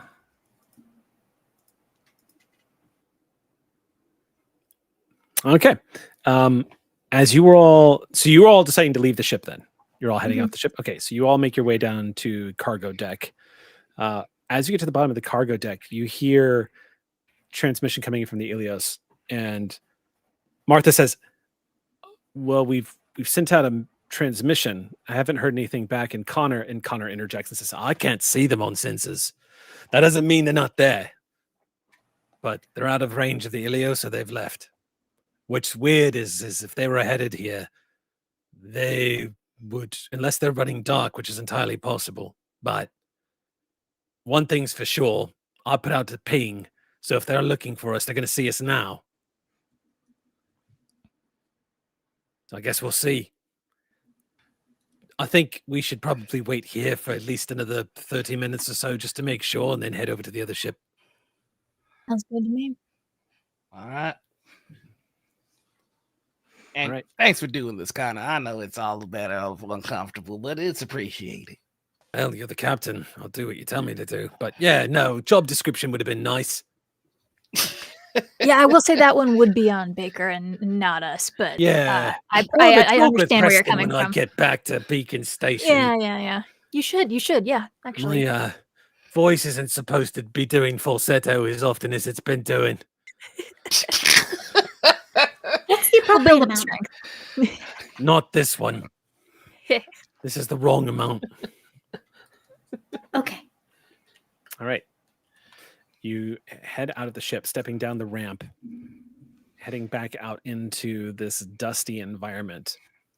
There is a sort of an orange glow being cast over the planet due to the star of this particular system. Mostly it's atmospheric, though. Mostly just this orange light, very Mars-like as you are approaching the front doors. Those of you who Connor's the only one who wouldn't remember it, but it does does have strange callbacks to Paxton's Reach. It just kind of feels that familiar, deserty, inhospitable environment. Just a little more bland and wasteland here than it was at Paxton's. Paxton's, of course, was in the middle of actually terraforming. This place doesn't look like it's really started that much. When you get to the door, looking inside, the shaft of light that's beaming in through the breach in the exterior doors, you can see inside that it looks like the secondary doors are in fact closed. The airlock looks like it's sealed on the other side.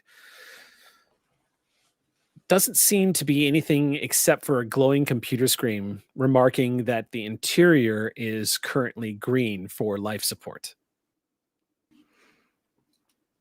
Also, they don't have like a ring doorbell, do they? We can be like, what's that? buzz. They don't have like a ring doorbell. We can buzz into the apartment, see like, hey, anybody want to chat with anybody? To no surprise, it looks like the door doesn't look like it has been sealed or that it has been open and left open. All right. Because you see green lights across the board. The problem is when you open that door, it is going to cause a breach. Yeah. Because the secondary airlock has been busted. So unless you can somehow come up with some kind of jury rig to seal it. Otherwise, opening this interior door is going to expose briefly the interior of the space of this station. The door's like destroyed. Like you said, it was like exploded. Yeah, it looks like somebody breached it. From the looks of it, it looks like somebody blew it open from the outside in. So it's been busted open. You can see the twisted frame of the metal just pushed in, facing inwards. It's pretty jagged edges too. Just big enough for you to have to think. Yeah, you have to duck in and squeeze into the breach. Okay. Isaac could repair this easily, but it would take maybe a day. Okay. Do we have a vacuum pump? Probably on the Elios, yeah. Vacuum pump kept going, plus tarp and some good tape. You could at least have minimized seal. The just nice, quick, doesn't take any repairs, and maintain a little bit of the life support in the facility. Okay, it'll take a little elbow grease and maybe about a half a shift's worth of work, but you could do it. If we feel strongly about that, it seems like it might not be the highest priority while y'all are in EV suits. Before y'all answer that, I need everybody to roll 6 base dice. Let me know. Or, I'm sorry. Is it? Hold on. Sorry, 6 panic dice. Panic dice. Yeah. What? Ooh. What kind of dice are those?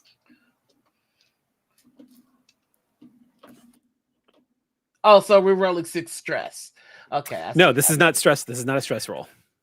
Oh, so we're doing a panic roll 6 times. It's not a panic roll. Oh, okay.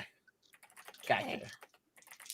But we're rolling 6 stress dice. You are rolling. You are basically rolling to find out if this is it really doesn't matter what color dice, but since it specifically references face hugger, I'm rolling to see what your oxygen levels are at on your EV suits. Oh, okay. I see.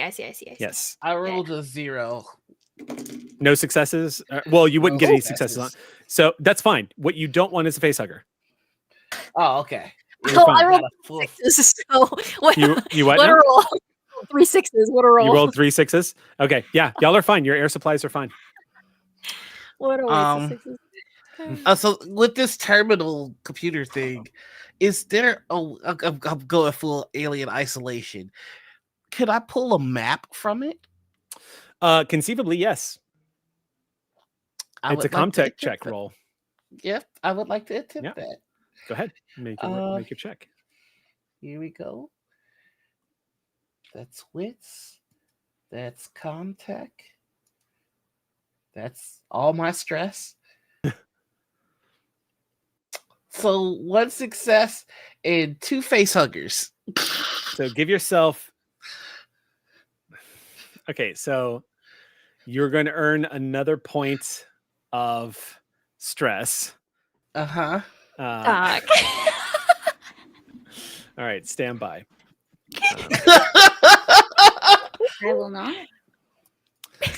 All right, 1 sec here. Nor should you. Being honest, I rolled 2 face huggers. So is that 2 stress that I just gained? 1 sec. Okay.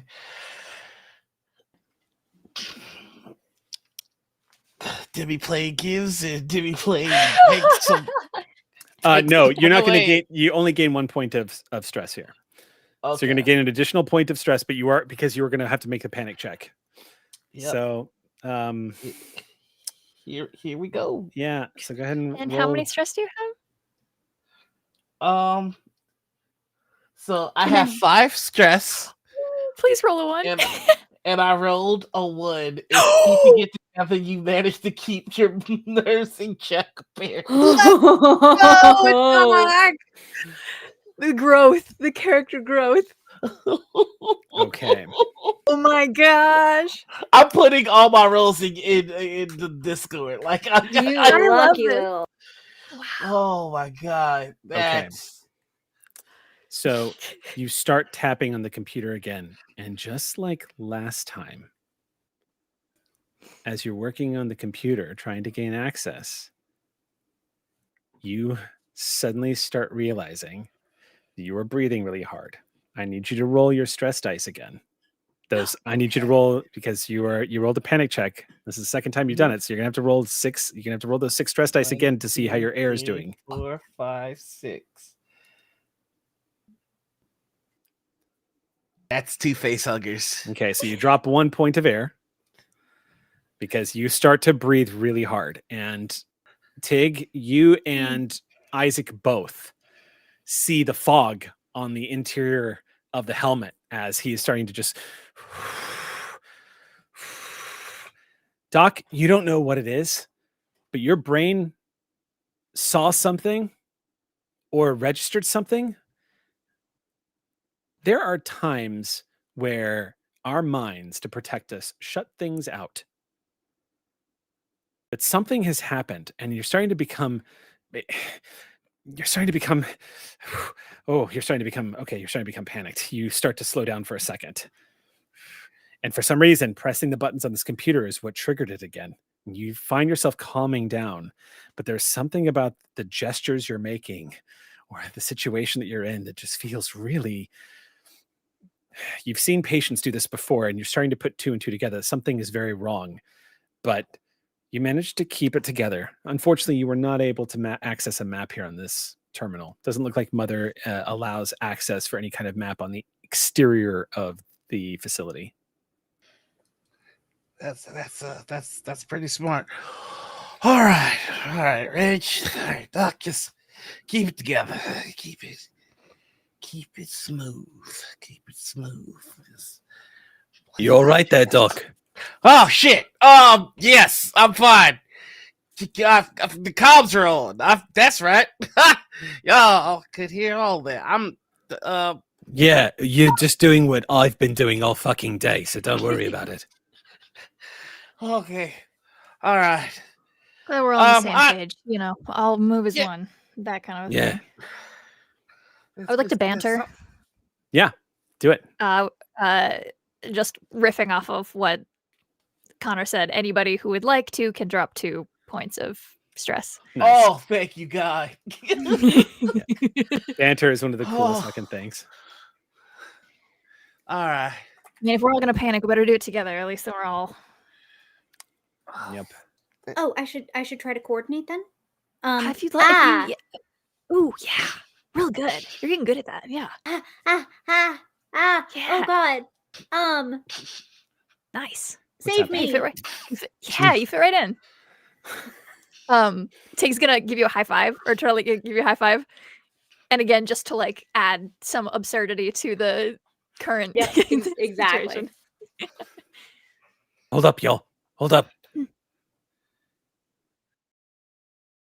There's a silence, and then you hear Martha come in and say, "Hey, we just got a transmission from the inside of the station. I couldn't make it out, but somebody was reaching out to us. I heard someone say hello before the static broke up. It did not sound like the original looping distress signal, but it sounded like the same voice. We're going to keep trying to raise them. I'll let you know if we get in contact with them." All right. Time to go in. Time to go in. All right. All right. I would like to make my way through the second door.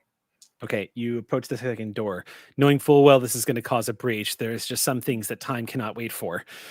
Isaac, you're going to press a couple of buttons on the control. You see Mother immediately popping up a warning, alerting you that there is no secured breach.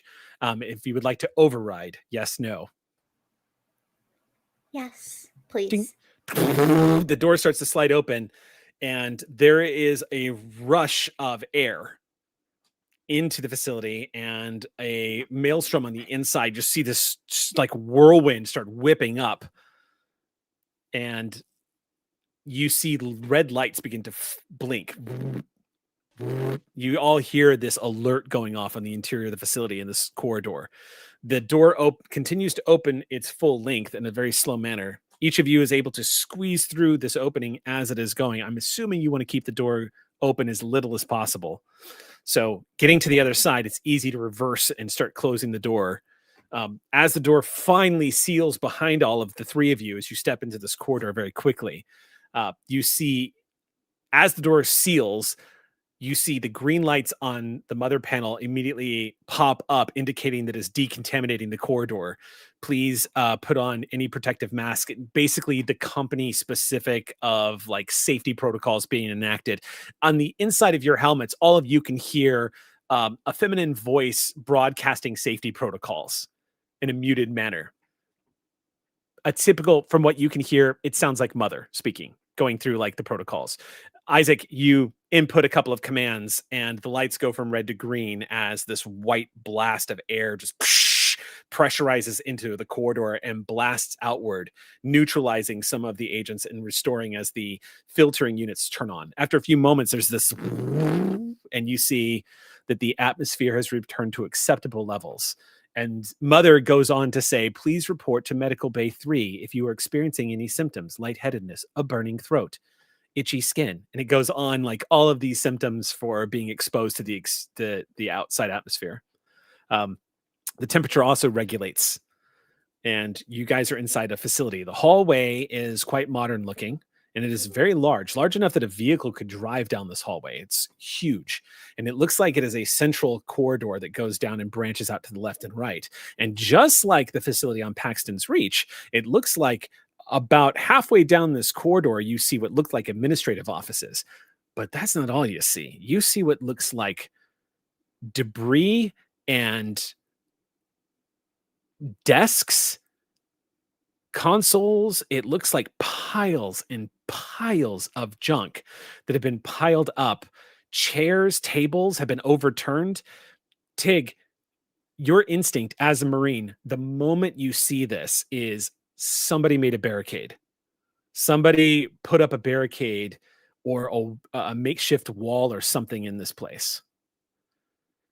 Is there any evidence of like firearm discharge or like They're the shells yes. outside, but there are shells in here too. You see a lot of shells laying around where you are. You also see what looks like you're pretty sure you see signs of blood spatter on the wall. It doesn't look like a spray. It looks like your imagination, again, being a combat veteran, your imagination going off and doing plenty of breach procedures during the war. You've seen what it looks like when someone gets shot and falls up against a wall. It doesn't look like it was like a brutal thing, but you're already seeing like in your mind's eye what happened here.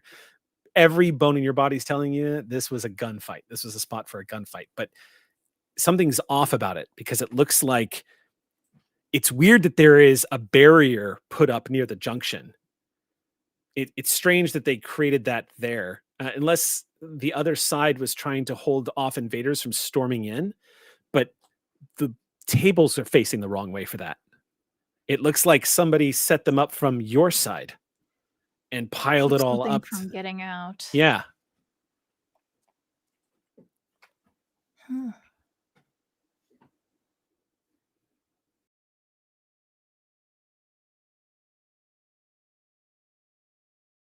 The blood on the wall, how from the red to brown spectrum, what are we looking at? It's browning. Okay.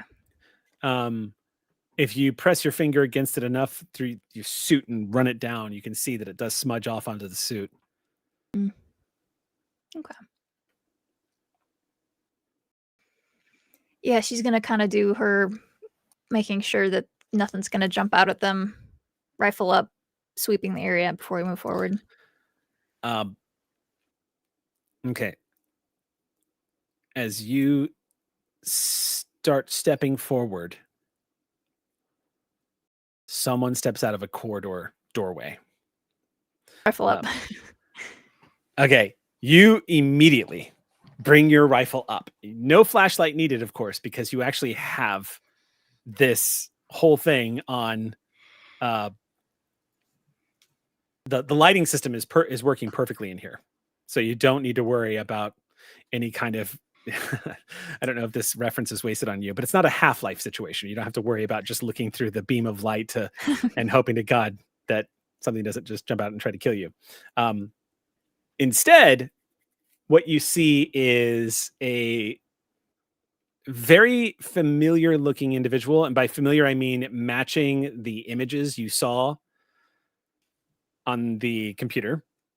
But you see Dr. Lucas Brown, the scientist you've been sent here to retrieve. He is a man who looks like he's in his late 30s. He has glasses on.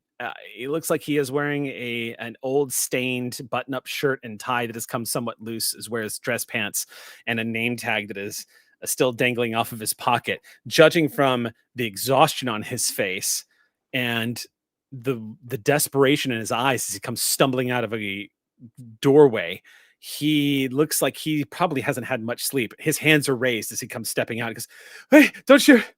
Don't shoot! Not shooting! Not shooting! Not shooting!" Holy shit! Are you Dr. Brown?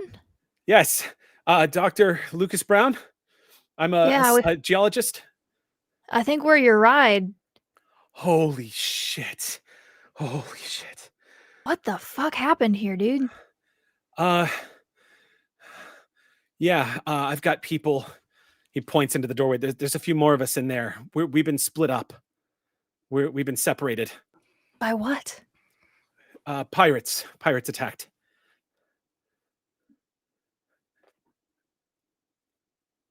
I think it's okay. I think it's okay. I think it's okay. I do. Somebody stepping out next to him, looking not quite so friendly. You see a gentleman dressed in a very similar attire, also with the name tag on, except for he is holding what looks like a gun. He has a gun. His is lowered though, but he steps out. Japanese gentleman, about 40 years old or so, you might guess. Judging from the name tag that is dangling off of his pocket, you can clearly see in a red stripe with the Weyland-Yutani logo on it, has the word security written on it. Looks like he has a bandage on his arm. Short black hair, probably needs to shave. But he steps out, and a few moments later, a third person steps out behind him. This gentleman looks like he is also probably in his mid to late 30s. Bald, rounding glasses. You're guessing just from the look of him, the file you would know this because you guys had access to the files of the place you were going to. Looks like maybe Indian descent. Judging from his attire and his name badge, this is probably Nathan Kelly. And you do see the word administrator on his name badge as he comes out. And he looks like he is trying his best to keep a stiff upper lip, but he is a Weyland-Yutani corpo. And he comes stepping out afterwards and says, Is this the people from Beacon? Are you the people from Beacon? We are. You can lower your gun. Takamoto, you can lower your gun. And the man finally puts his gun down and relaxes a little bit. And do you have people who need medical attention? Yes, but we can't get to them. We've been separated from the rest of the personnel. The pirates, they're in between. They're in the station. We've managed to wall them off. We were trying to exit. We managed to get half of us here, but the other half, we got cut off by the rest of the team. They're on the other side of the facility. We haven't been able to get to them, and we're in sort of a standoff right now. There's 8 of them. They've barricaded your people in, and you barricaded them in further. We don't know how this ends. We've tried talking to them. I don't know what it is they want. They seem to suggest that we have something of theirs. I don't know, but I thought they were just here to raid the place. And do you? Do I what? Has something to theirs. They're pirates. They have things that belong to other people, not us. Just checking. There's another ship. We've lost sight of it. Yes, there were two. The grounded ship makes more sense now. Yes, we heard the other one leaving. We had hoped that it was both of them, but I had seen that the other one hadn't left yet. How long ago? Maybe a day. The second one we heard leaving very recently. I think the second one we heard leaving, what was that, a few hours ago, would you say? And Dr. Brown just nods and says, yeah, I think that sounds about right. It must have been 2 or 3 hours ago, I guess. But we weren't sure why one would leave. Martha, you hearing this? Over comms. You can hear her just saying, yes, I'm tracking all of this. I'm pulling up information I have right now in the facility. Nathan Kelly is the senior project manager, and the guy with the gun is Tamiichi Nakamura. He's the head of security, and it sounds like you found Dr. Brown. Yeah, right away. If there's he found us, actually. Is there anyone else? Is it just those 3 guys, or is there any other people with them? Y'all have anybody else with you, or is it just There's this 4. for now? There's 4 more of us in the room, but we're okay. We're safe. We were running a little low on supplies, but we were actually, before we found out that you had all arrived here, we were actually discussing the possibility of, well, surrender, but we weren't sure what our courses of action would be in that regard. It's just, they're behaving very, I don't understand what they want. I have offered them to take whatever they can take whatever they want and go if it means they're not going to harm anyone, but it seems like they've dug themselves in. I look to Nakamura. What are the security features here? What do you have? What do you have for surveillance? What do you have for anything? We have 8 security officers, and we have internal cameras, which they've cut all of them. Okay. For a hard cut, software blocked, or they've destroyed? Do you know? I'm not sure. Our station mechanic is one of the few people that have been cut off from us. I can access Mother, but Mother is only telling me that we don't have access to the cameras anymore. How many security officers do you have on this side of the barricade? You see him let out a long exhale, and he says, Just you? the other 6 were trying to help me get everyone to this side of the facility so that we could escape. And we were not successful. Okay. If there's anyone left on the other side of the station, we've heard gunfire from time to time. We think they're exchanging with whoever's left, which means that a few of my people might still be alive. But okay. Anyway, we're not going to be surrendering, though. He turns and looks at Project Manager Kelly and he says, we don't have that as an option. I've got 2 questions really quickly. One, can the Elios pack this many people to bring back to Pekin? 90 people? Oh, no, okay. So I thought it was just the 8 of them. The 8 of them? Yes. You can pack 90 people into the Elios. Yes, you have a cargo bay. Okay. The problem isn't how much. We can't faster than light. That's the problem. Yeah. Because you can. The problem is transporting them. But yes, you could easily get 90 people on board the Elios. All right. And the second thing is, thanks to moving my character sheet over, I've got a nifty new skill I didn't know about, called group psychology. You understand what drives pack behavior and how people tend to function as a group. With a successful observation check, you can predict the short-term attitude or behavior of a group of people. You get to ask the GM a question about the group, and they must offer you some insight, more details with extra successes. Okay. I'm catching a vibe off of this group, so I just would like to do this really quickly. Okay. Go ahead and make your roll. All right, here we go. Please, no more panic rolls. That would be great. All right, here. we go. All right, that is 2 successes. Okay. So that is going to be...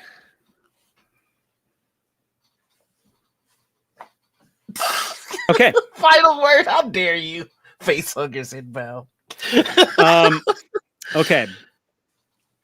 So you got 2 successes? Mm-hmm. Okay. So specifically, just tell me, you're going to get to ask an additional question, but what is the initial read of what you're trying to do here? Just trying to figure out what their deal is? Right. I think with previous experience Doc has had here, a lot of thinking of Paxton's Reach in particular, they were hiding something. He's trying to see, are these folks hiding something and desperate to get out, or are they just desperate to get out? Okay. In which case,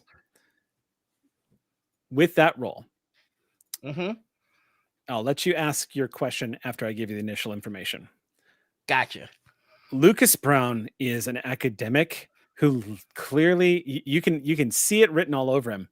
This dude's the most exciting thing this guy enjoys is spending 2 to 3 hours just looking at satellite imaging of layering and tectonic activity. And he probably has an entire rock collection back in his quarters. He is a scientist. He doesn't seem nefarious. He does have the Weyland-Yutani logo on him, which I know a lot of people don't trust Weyland-Yutani for whatever the fuck reason. But you get the impression that he is panicked, exhausted, and concerned. And he is having visible reactions every time it's mentioned that the party has been split. Like half the survivors are on the other side of a barricade, on the other side of the station that they cannot get to because pirates are in the dead center. It's a sandwich that he is not enjoying. And it seems like he has a deep concern about it. Senior project manager of JINX Research and Processing, Nathan Kelly, is 100% a company man. But you get the impression that he is a little harder to read. No surprise there. He has a very trustworthy face, and he seems to talk with genuine concern. But it's difficult to tell if he's genuinely worried about his people or if he's genuinely worried about company assets being lost. Nakamura is a different animal altogether. He reads cold to you. He reads cold, and he reads calculating, and he reads like he is assessing the situation the way a tactician might. And same way you're trying to get a read on everybody else, you get the impression that Tomoichi Nakamura is reading you the same way, and that he is assessing this entire situation. Beyond that, you can't actually get anything off of him. He's got a poker face. He is rock solid. And the only thing you get is that his hand is very relaxed on that gun that's pointed at the ground right now, which denotes that he probably is very skilled at using that firearm. Because even in this stressful situation, he has cool as a cucumber. You get to ask a question. What would you like to know? What was the reaction from each of them when Doc says, do you have something that the pirates are looking for? Did anybody slip at that particular mention? Dr. Brown gave you the impression that he was literally waiting for somebody to, like, oh God, would that be a surprise? He was kind of like, like, I never thought to ask that, do you? Kelly seemed slightly indignant and exasperated when you asked that. The impression you got from him is that you're not sure if he overreacted or not, but he basically was like, how dare you? Like, what kind of like mentality? Nakamura didn't react at all. He was just staring at you. Cool as a cucumber. Very difficult to read Nakamura. But he didn't answer either. It seems like he just stared at you. I like this guy. All right. Well, Doc is just gonna say, why don't we see if we can go talk to them and see if we can get your people out? Okay, Sounds like if you think that's best, they have been very violent. Their yeah, leader. it's been a minute, Doc. I feel like we might need to pull out some drastic measures here. I should tell them, shouldn't I? And he glances at Nakamoto and Dr. Brown, and Dr. Brown says, "Tell them everything. Tell them everything." Please, And yeah, we can help you. Actually, yeah. we tried having a conversation with them earlier, but they shot 2 people. Nakamoto speaks up. They executed them right in front of us. Their leader shot them both. Okay. Tig, I asked her what it is that we could give her. Like, what did they want? And she simply said, "You know what I want. You know what I'm here for." And what was the other part? If this takes too much longer, I know, what was it? She said something strange, and I don't remember what it was. And Nakamoto interrupts him and says, "She wasn't making any sense. Doesn't matter what she said. She wasn't making any sense. She's a pirate. She's out of her mind. She's murdering people." Those are all very different things. Dr. Brown pipes up and says, "Those are very different things. I would like to point out that I know," she said, I know you can help me, and I'm not leaving until you do." And then she said, "People are going to die." Okay. Nakamura, I need schematics, and I need you to show me where you think your people are. He turns and looks at Project Manager Kelly like he's waiting for him to give him the order. And Project Manager Kelly looks at him and then kind of stiffens up and says, I'm sorry. I see that you're armed, but I thought Beacon was a... aren't you just people that do relief supplies? Are you have a ship? Well, we were supposed to be a taxi, and now there are pirates, so I'm adapting. Do you have a problem with that? I don't think Are you qualified to deal with pirates? I mean, you're We'll find out, won't we? Yeah, we'll find out, won't we? Schematics, can I have them? I'm not sure I'm willing to risk violence and destruction of company property on somebody. I don't know who you are. I'm grateful that you're Tig. here. I'm a combat veteran. This is my captain, Dr. Reginald Albright. This is my dear friend Isaac. We have 2 more on our crew. We would like to get you and all of your people out of here. I would like to see the schematics of your facility. Figure out how we can get people out without further loss of life would be the ideal. All right. Including yours. Yes. If you're interested in that. Of course I'm interested in that, but I should question the people that just come in and try to take over the situation. Well, my understanding was that you were a bunch of first aid workers. I didn't know they hired combat veterans. Of course, you can look at the schematics. We might need the colonial marine energy over here. She says, "What do you need? You want me to show up?" Bully some corpos.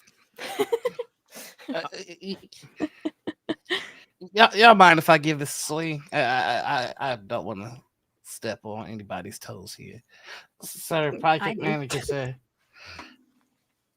We are first aid. We go where we're needed to make sure that we save lives. That is the function that we primarily focus on, and that's all we want to do.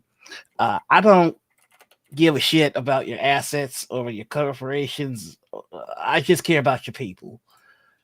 So if you care about your people, then streamline this and help us save lives. Wait. Let's start over. No one has said you can't have access, but if you're intending on staging some kind of rescue, I have to protest because that could endanger the lives. I understand you don't give a damn about company property, but you will if something happens to company property. And may I just say, the employees of this place are also company assets who I'm in charge of and responsible for. I just want to make sure that we don't try to play hero here. If you charge in with guns blazing, they could kill everybody in the facility, and I can't let that happen. All right, so let's take a step back. That's not in the cards right now. I just want to know how far away your people are from us and what stands between us and them so we can figure out the best way to get them out alive. All right. Come with me. I'll give you full access. You can have full access to the mainframe and find out anything you can. Just please bear with me here. I just don't want any command decisions being made about people's lives. It's my responsibility. This is my facility. May I see your facility, sir? Nakamoto, would you? And he nods and says, please come with me. And steps into the command control. You step inside the control room and you see a 3-tiered room. This looks much more advanced than anything you saw in Paxton's Reach. The computers here are not these big, bulky consoles like a flight control system like it was at Paxton's Reach. Here, the consoles are much more streamlined, and there's multiple holographic projectors here. As you step into the room, Nakamoto says, Mother, if you could, bring up a 3-dimensional display of the entire facility and show us the last known location of the rest of the staff as well as intruders. And you see this 3-dimensional projection of the facility spin around, and he nods to it and says, you may touch it to interact with it, zoom in and zoom out as you see fit. And he looks behind him to see if you guys are alone. And you can hear Kelly talking to Albright and everybody outside, just saying, I'm not trying to get in anybody's way, but it is my responsibility and I have to do my job here too. And as he's going on and on, Nakamoto leans in and says, I don't trust him. Something is different. Something is wrong with this pirate woman. I think she and the project manager may actually know one another. Well, I was going to ask for your opinion on the situation, so I appreciate that you're on the same page. Let me know how I can help. I am security chief, and much of what he said is also my responsibility, company, property, assets. But I do not trust his state of mind, and I am starting not to trust his loyalties. Good to know. He nods and leans back. We'll work on getting your people out. All right, let me know about the facility. What do you got? What have you got here for me? What have you observed so far? And she's basically just kind of like, from his tactical perspective, like, let him. Good news. I've got a map that I'm gonna post right now. I'll post this in our Beacon chat. I've got a map on Discord. Oh, I see you've been posting pictures on the. I will, for our coffee subscribers, I will correctly post this map, as the last one did not post correctly. This one, however, though, I will make sure it gets up. And yep, there it is. Okay, so here is the map, and boy, oh boy, does it just look like pure outlined chaos. But you get an idea of how big this facility is. Ooh. It is a quite large processing facility, indeed. You can see areas where minerals are mined and manufactured. You can see a lot of the processing. There's a couple of research facilities in here, as well as a power plant. Lots and lots of stuff popping up on the screen. Which of the like 9 cubes did we come in at? Yeah, so the middle cube to the far left. So where it has the 4, basically it's the only one that has the 4, the tic-tac-toe. Yes. Kind of, yeah. Okay, so like cube the top, the very top of that corridor is where you are all located right now in the side office. Cool. So as that is happening inside,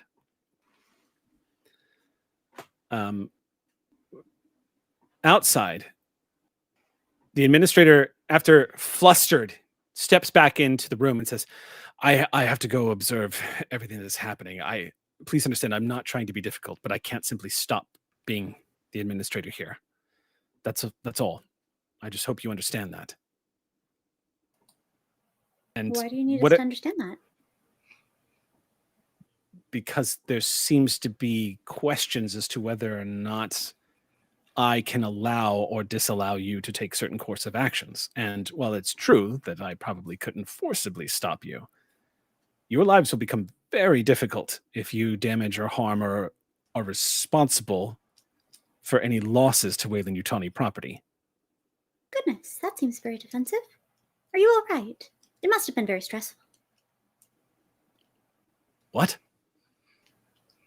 It just seems like you're projecting a lot of hostility, and I suppose I wouldn't blame you, having been in the situation that you're in. I'm trying to explain your situation. Of course you are. Right. Anyway, I'll be inside. And he steps back into the office, leaving you out in the hallway with Dr. Lucas Brown, who just says, I don't know what to make of either of those two. Oh, he's not a people person, is he? I mean, he's a Weyland-Yutani exec. He's quite good with his staff, but he's been kind of frayed these past couple of days. He's been taking no sleep for about the past 2 days. So I'm waiting for him to break down right now. And then what? I don't know. I think at that point, maybe we'll get lucky and he'll start crying it out, and then we can deal with him a little more humanely, help him. But right now, he's assumed that sort of rigid exec, authority figure person who won't take advice from anybody else, like he's being overprotective. Huh. That doesn't seem like it's working very well for him. His facility is kind of a mess right now, if you don't mind my saying. Well, that's due largely to the mistakes that were made when we were trying to get people to the side of the station. We were trying to outsmart the pirates. We thought we had led them to the lower left quadrant corners of the facility. We knew it was going to be a risky thing, and then we all just kind of ran for it. But then there was a crossfire, and we got cut off. I don't know how many people we lost, but I tried to go back, but Nakamoto grabbed me by my collar and said no and dragged me on. Probably saved my life. And we've been stuck here ever since. We've reached out to the pirate captain a couple of times. I know that they're all worried about the Weyland stuff, but I'm not. And I just want them to go. I honestly don't know why they haven't just overrun the place and killed everybody. It's weird how they're just kind of hold themselves up. At first it was a standoff. Like the security, we were dug in so well that they couldn't make any moves towards us. But when we divided ourselves, we're vulnerable. I don't know why they haven't taken it. But then all of a sudden, the second ship left. I presume that had something to do with you, but I don't know what happens from here. It could be that they're not making a move because their numbers have been halved too. But as soon as that other ship comes back, presumably, we could be in a lot of trouble. This is all just nervous thinking, though. I don't really know anything about what's happening right now. Just that these people that are hurting other people, I just want them to take whatever it is they want and go. Nothing is worth these people's lives. They should just... I don't know what's stopping them. I imagine for a scientist it must be difficult when people seem to be acting irrationally. Oh, maybe. I hadn't thought of that. Yeah, that could be why I'm struggling with this a little bit. But you did the right thing and you're in a good position. Your people now control the entrance to the facility and, by extension, access to their own ship. I guess that's true. I hadn't thought of it like that. I mean, there were so many more of them. How many? Well, the SOS we heard said there were... You got my SOS! Oh, yes. I jury-rigged that thing myself. I didn't realize that it had actually made it out. I thought you were just arriving because you had been... Well, I guess you were supposed to arrive. Well, we did, and then we caught it, and then I woke everybody up, and then now we're here, and... Oh, wow. Hi. Thank you for not turning around and leaving. Most other people would have probably done that. Oh, no one on our crew even considered it. Well, that's wonderful. The others, the other pirates.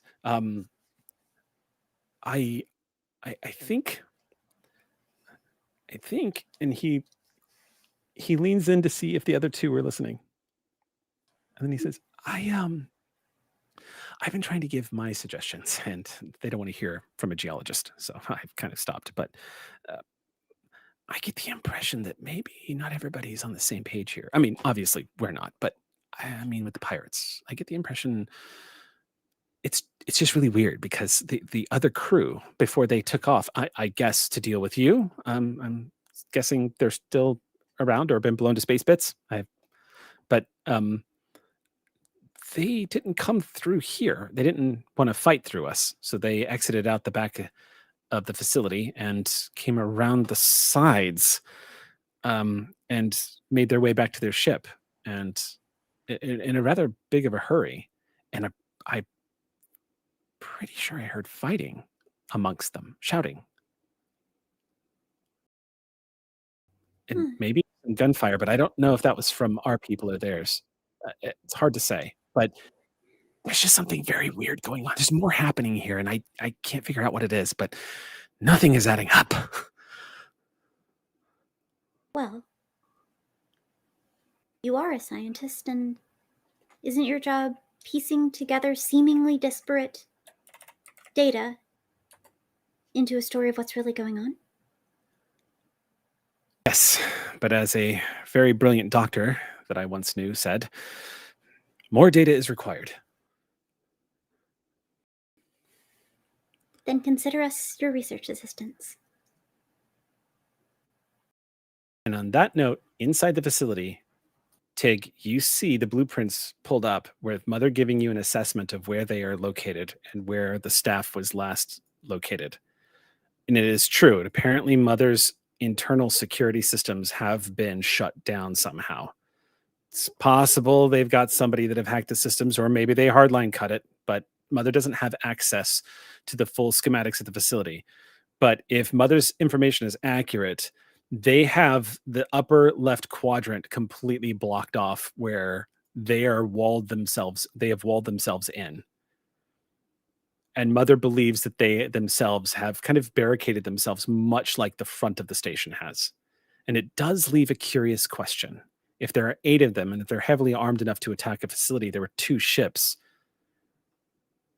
The mystery just deepens as to what the fuck is going on here. And that is going to be where we leave this chapter of Beacon. No. That is going to wrap us out. Good golly.